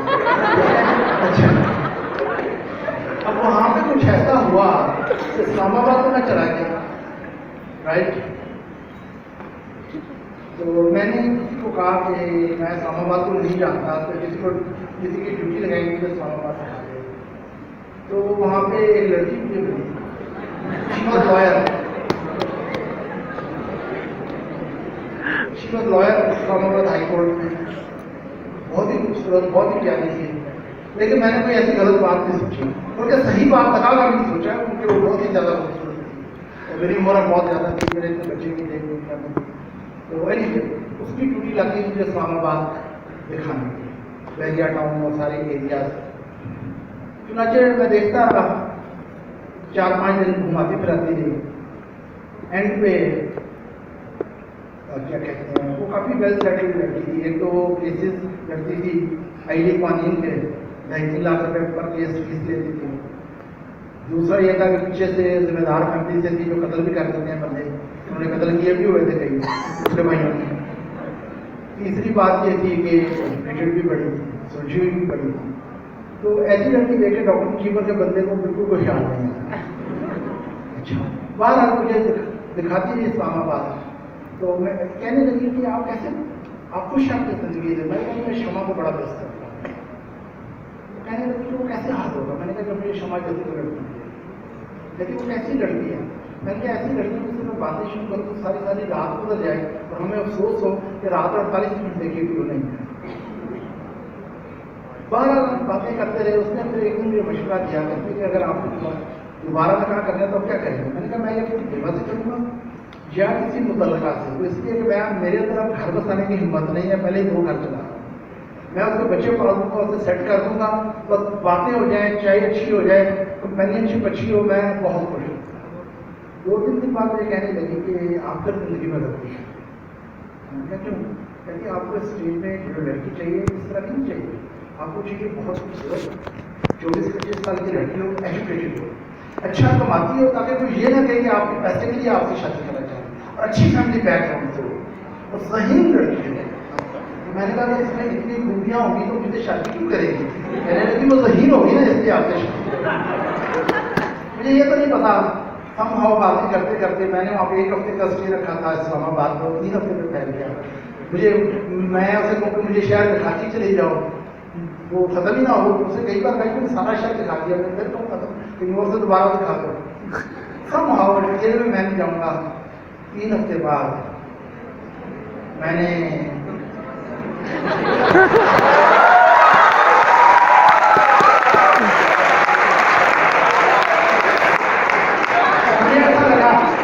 مجھے ایسے لگا کہ اس سے بڑی لمبی لمبی باتیں ہو سکتی ہیں.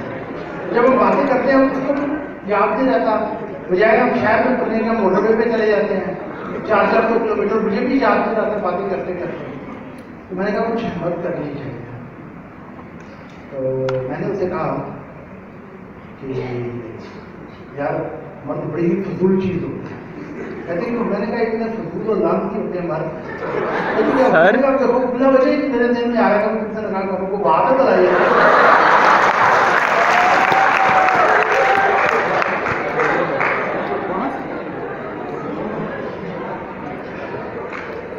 ہاں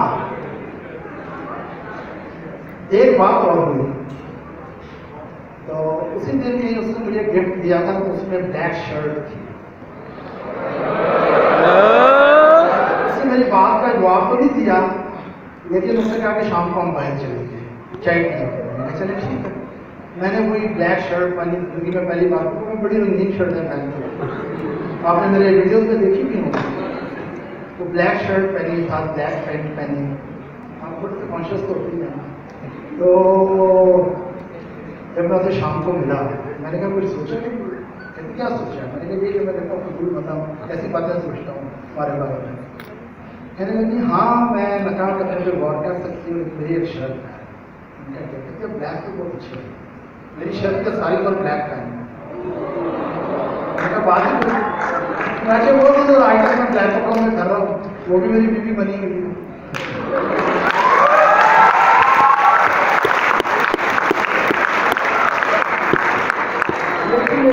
میری محبتوں کا ریلیشن کچھ ایسے تھے کہ ہمارے نکاح میں جو ہوا ہے وہ میرا سب سے بڑا وٹنس. اور ہمارے لیے ساری شاپنگ کا سب کچھ کیا موسنا کے بڑے بھائی نے. بس کیا بچے کو بتانا نہیں ہے، لیکن وہ میرے دوست بھی تو تھے نا. ٹھیک ہے. تو اب اللہ کا بہت شکر ہے، اللہ کا بڑا احسان ہے کہ میری آخری بیوی سے کوئی بات نہیں ہے. 6 بچے ہیں، سب آپس میں ایسے ہیں جیسے میرے دونوں ہاتھ ہیں. اور میں اللہ کا شکر ادا کرتا ہوں کہ جہاں پہ میں پاؤں رکھتا ہوں میری اولاد وہاں پہ ہاتھ. میری بیویاں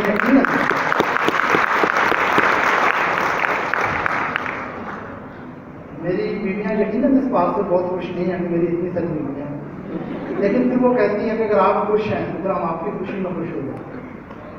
سو زندگی خوبصورت ہے، بہت خوبصورت ہے. یہ ساری چیزیں میں نے سیکھا ہے. اب میں آتا ہوں کنکلوژن ہے. اب میں مہینے میں 1 سے 2 لیکچر دیتا ہوں. رائٹ. شان میرا بزنس مینج کرتا ہے. جو موسما کا بیٹا ہے وہ بھی اب بزنس مینج کر رہا ہے میرے ساتھ. اللہ کا شکر ہے تینوں بیویاں خوش ہیں. فارنر اب بھی یہی رہ رہی ہے. ٹھیک ہے. اس کے بچے بھی بڑے ہو رہے ہیں. اور میں نے جو زندگی سے سیکھا ہے، میں 4 چیزیں سیکھی ہیں جو میں آپ سب کو بتانا چاہتا ہوں. رائٹ. جو اس ساری کہانی میں آپ خود ہی آئیڈینٹیفائی کر دیں گے کہاں پہ میں یہ سب کچھ کرتا ہوں. پہلی بات تو وہ سوکریٹیز والی ہے کہ پیسہ جتنا مرضی آ جائے لیکن کمانے کی اتنی کوشش کرنی ہے کہ محبتیں اگنور نہ ہوں. کہ اگر بن ماں کے بچوں پہ کی ذمہ داری بھی آپ پر پڑ جائے، بن باپ کے بچوں کی بھی ذمہ داری آپ پر پڑ جائے، اور آپ انتہائی خوبصورت طریقے سے انہیں سکسیسفل سٹیزن بنا سکیں. رائٹ. تو پہلی بات یہ ہے کہ all my life I didn't run after منی.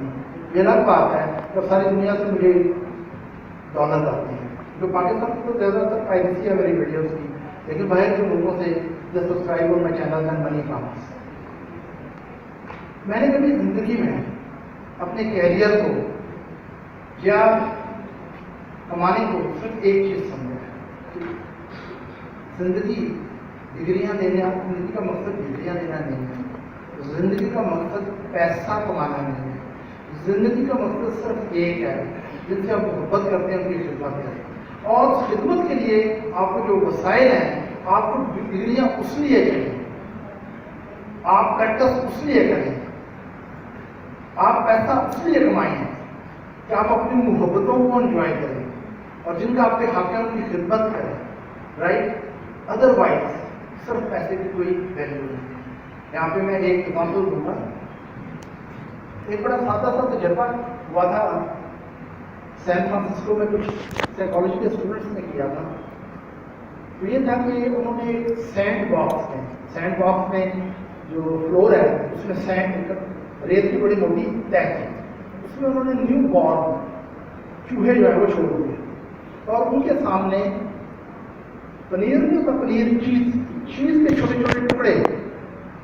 تو آپ کو پتا ہے کہ چوہوں کو پنیر بڑی پسند ہوتی ہے، آپ میں سے کون کون جانتا ہے؟ اچھا،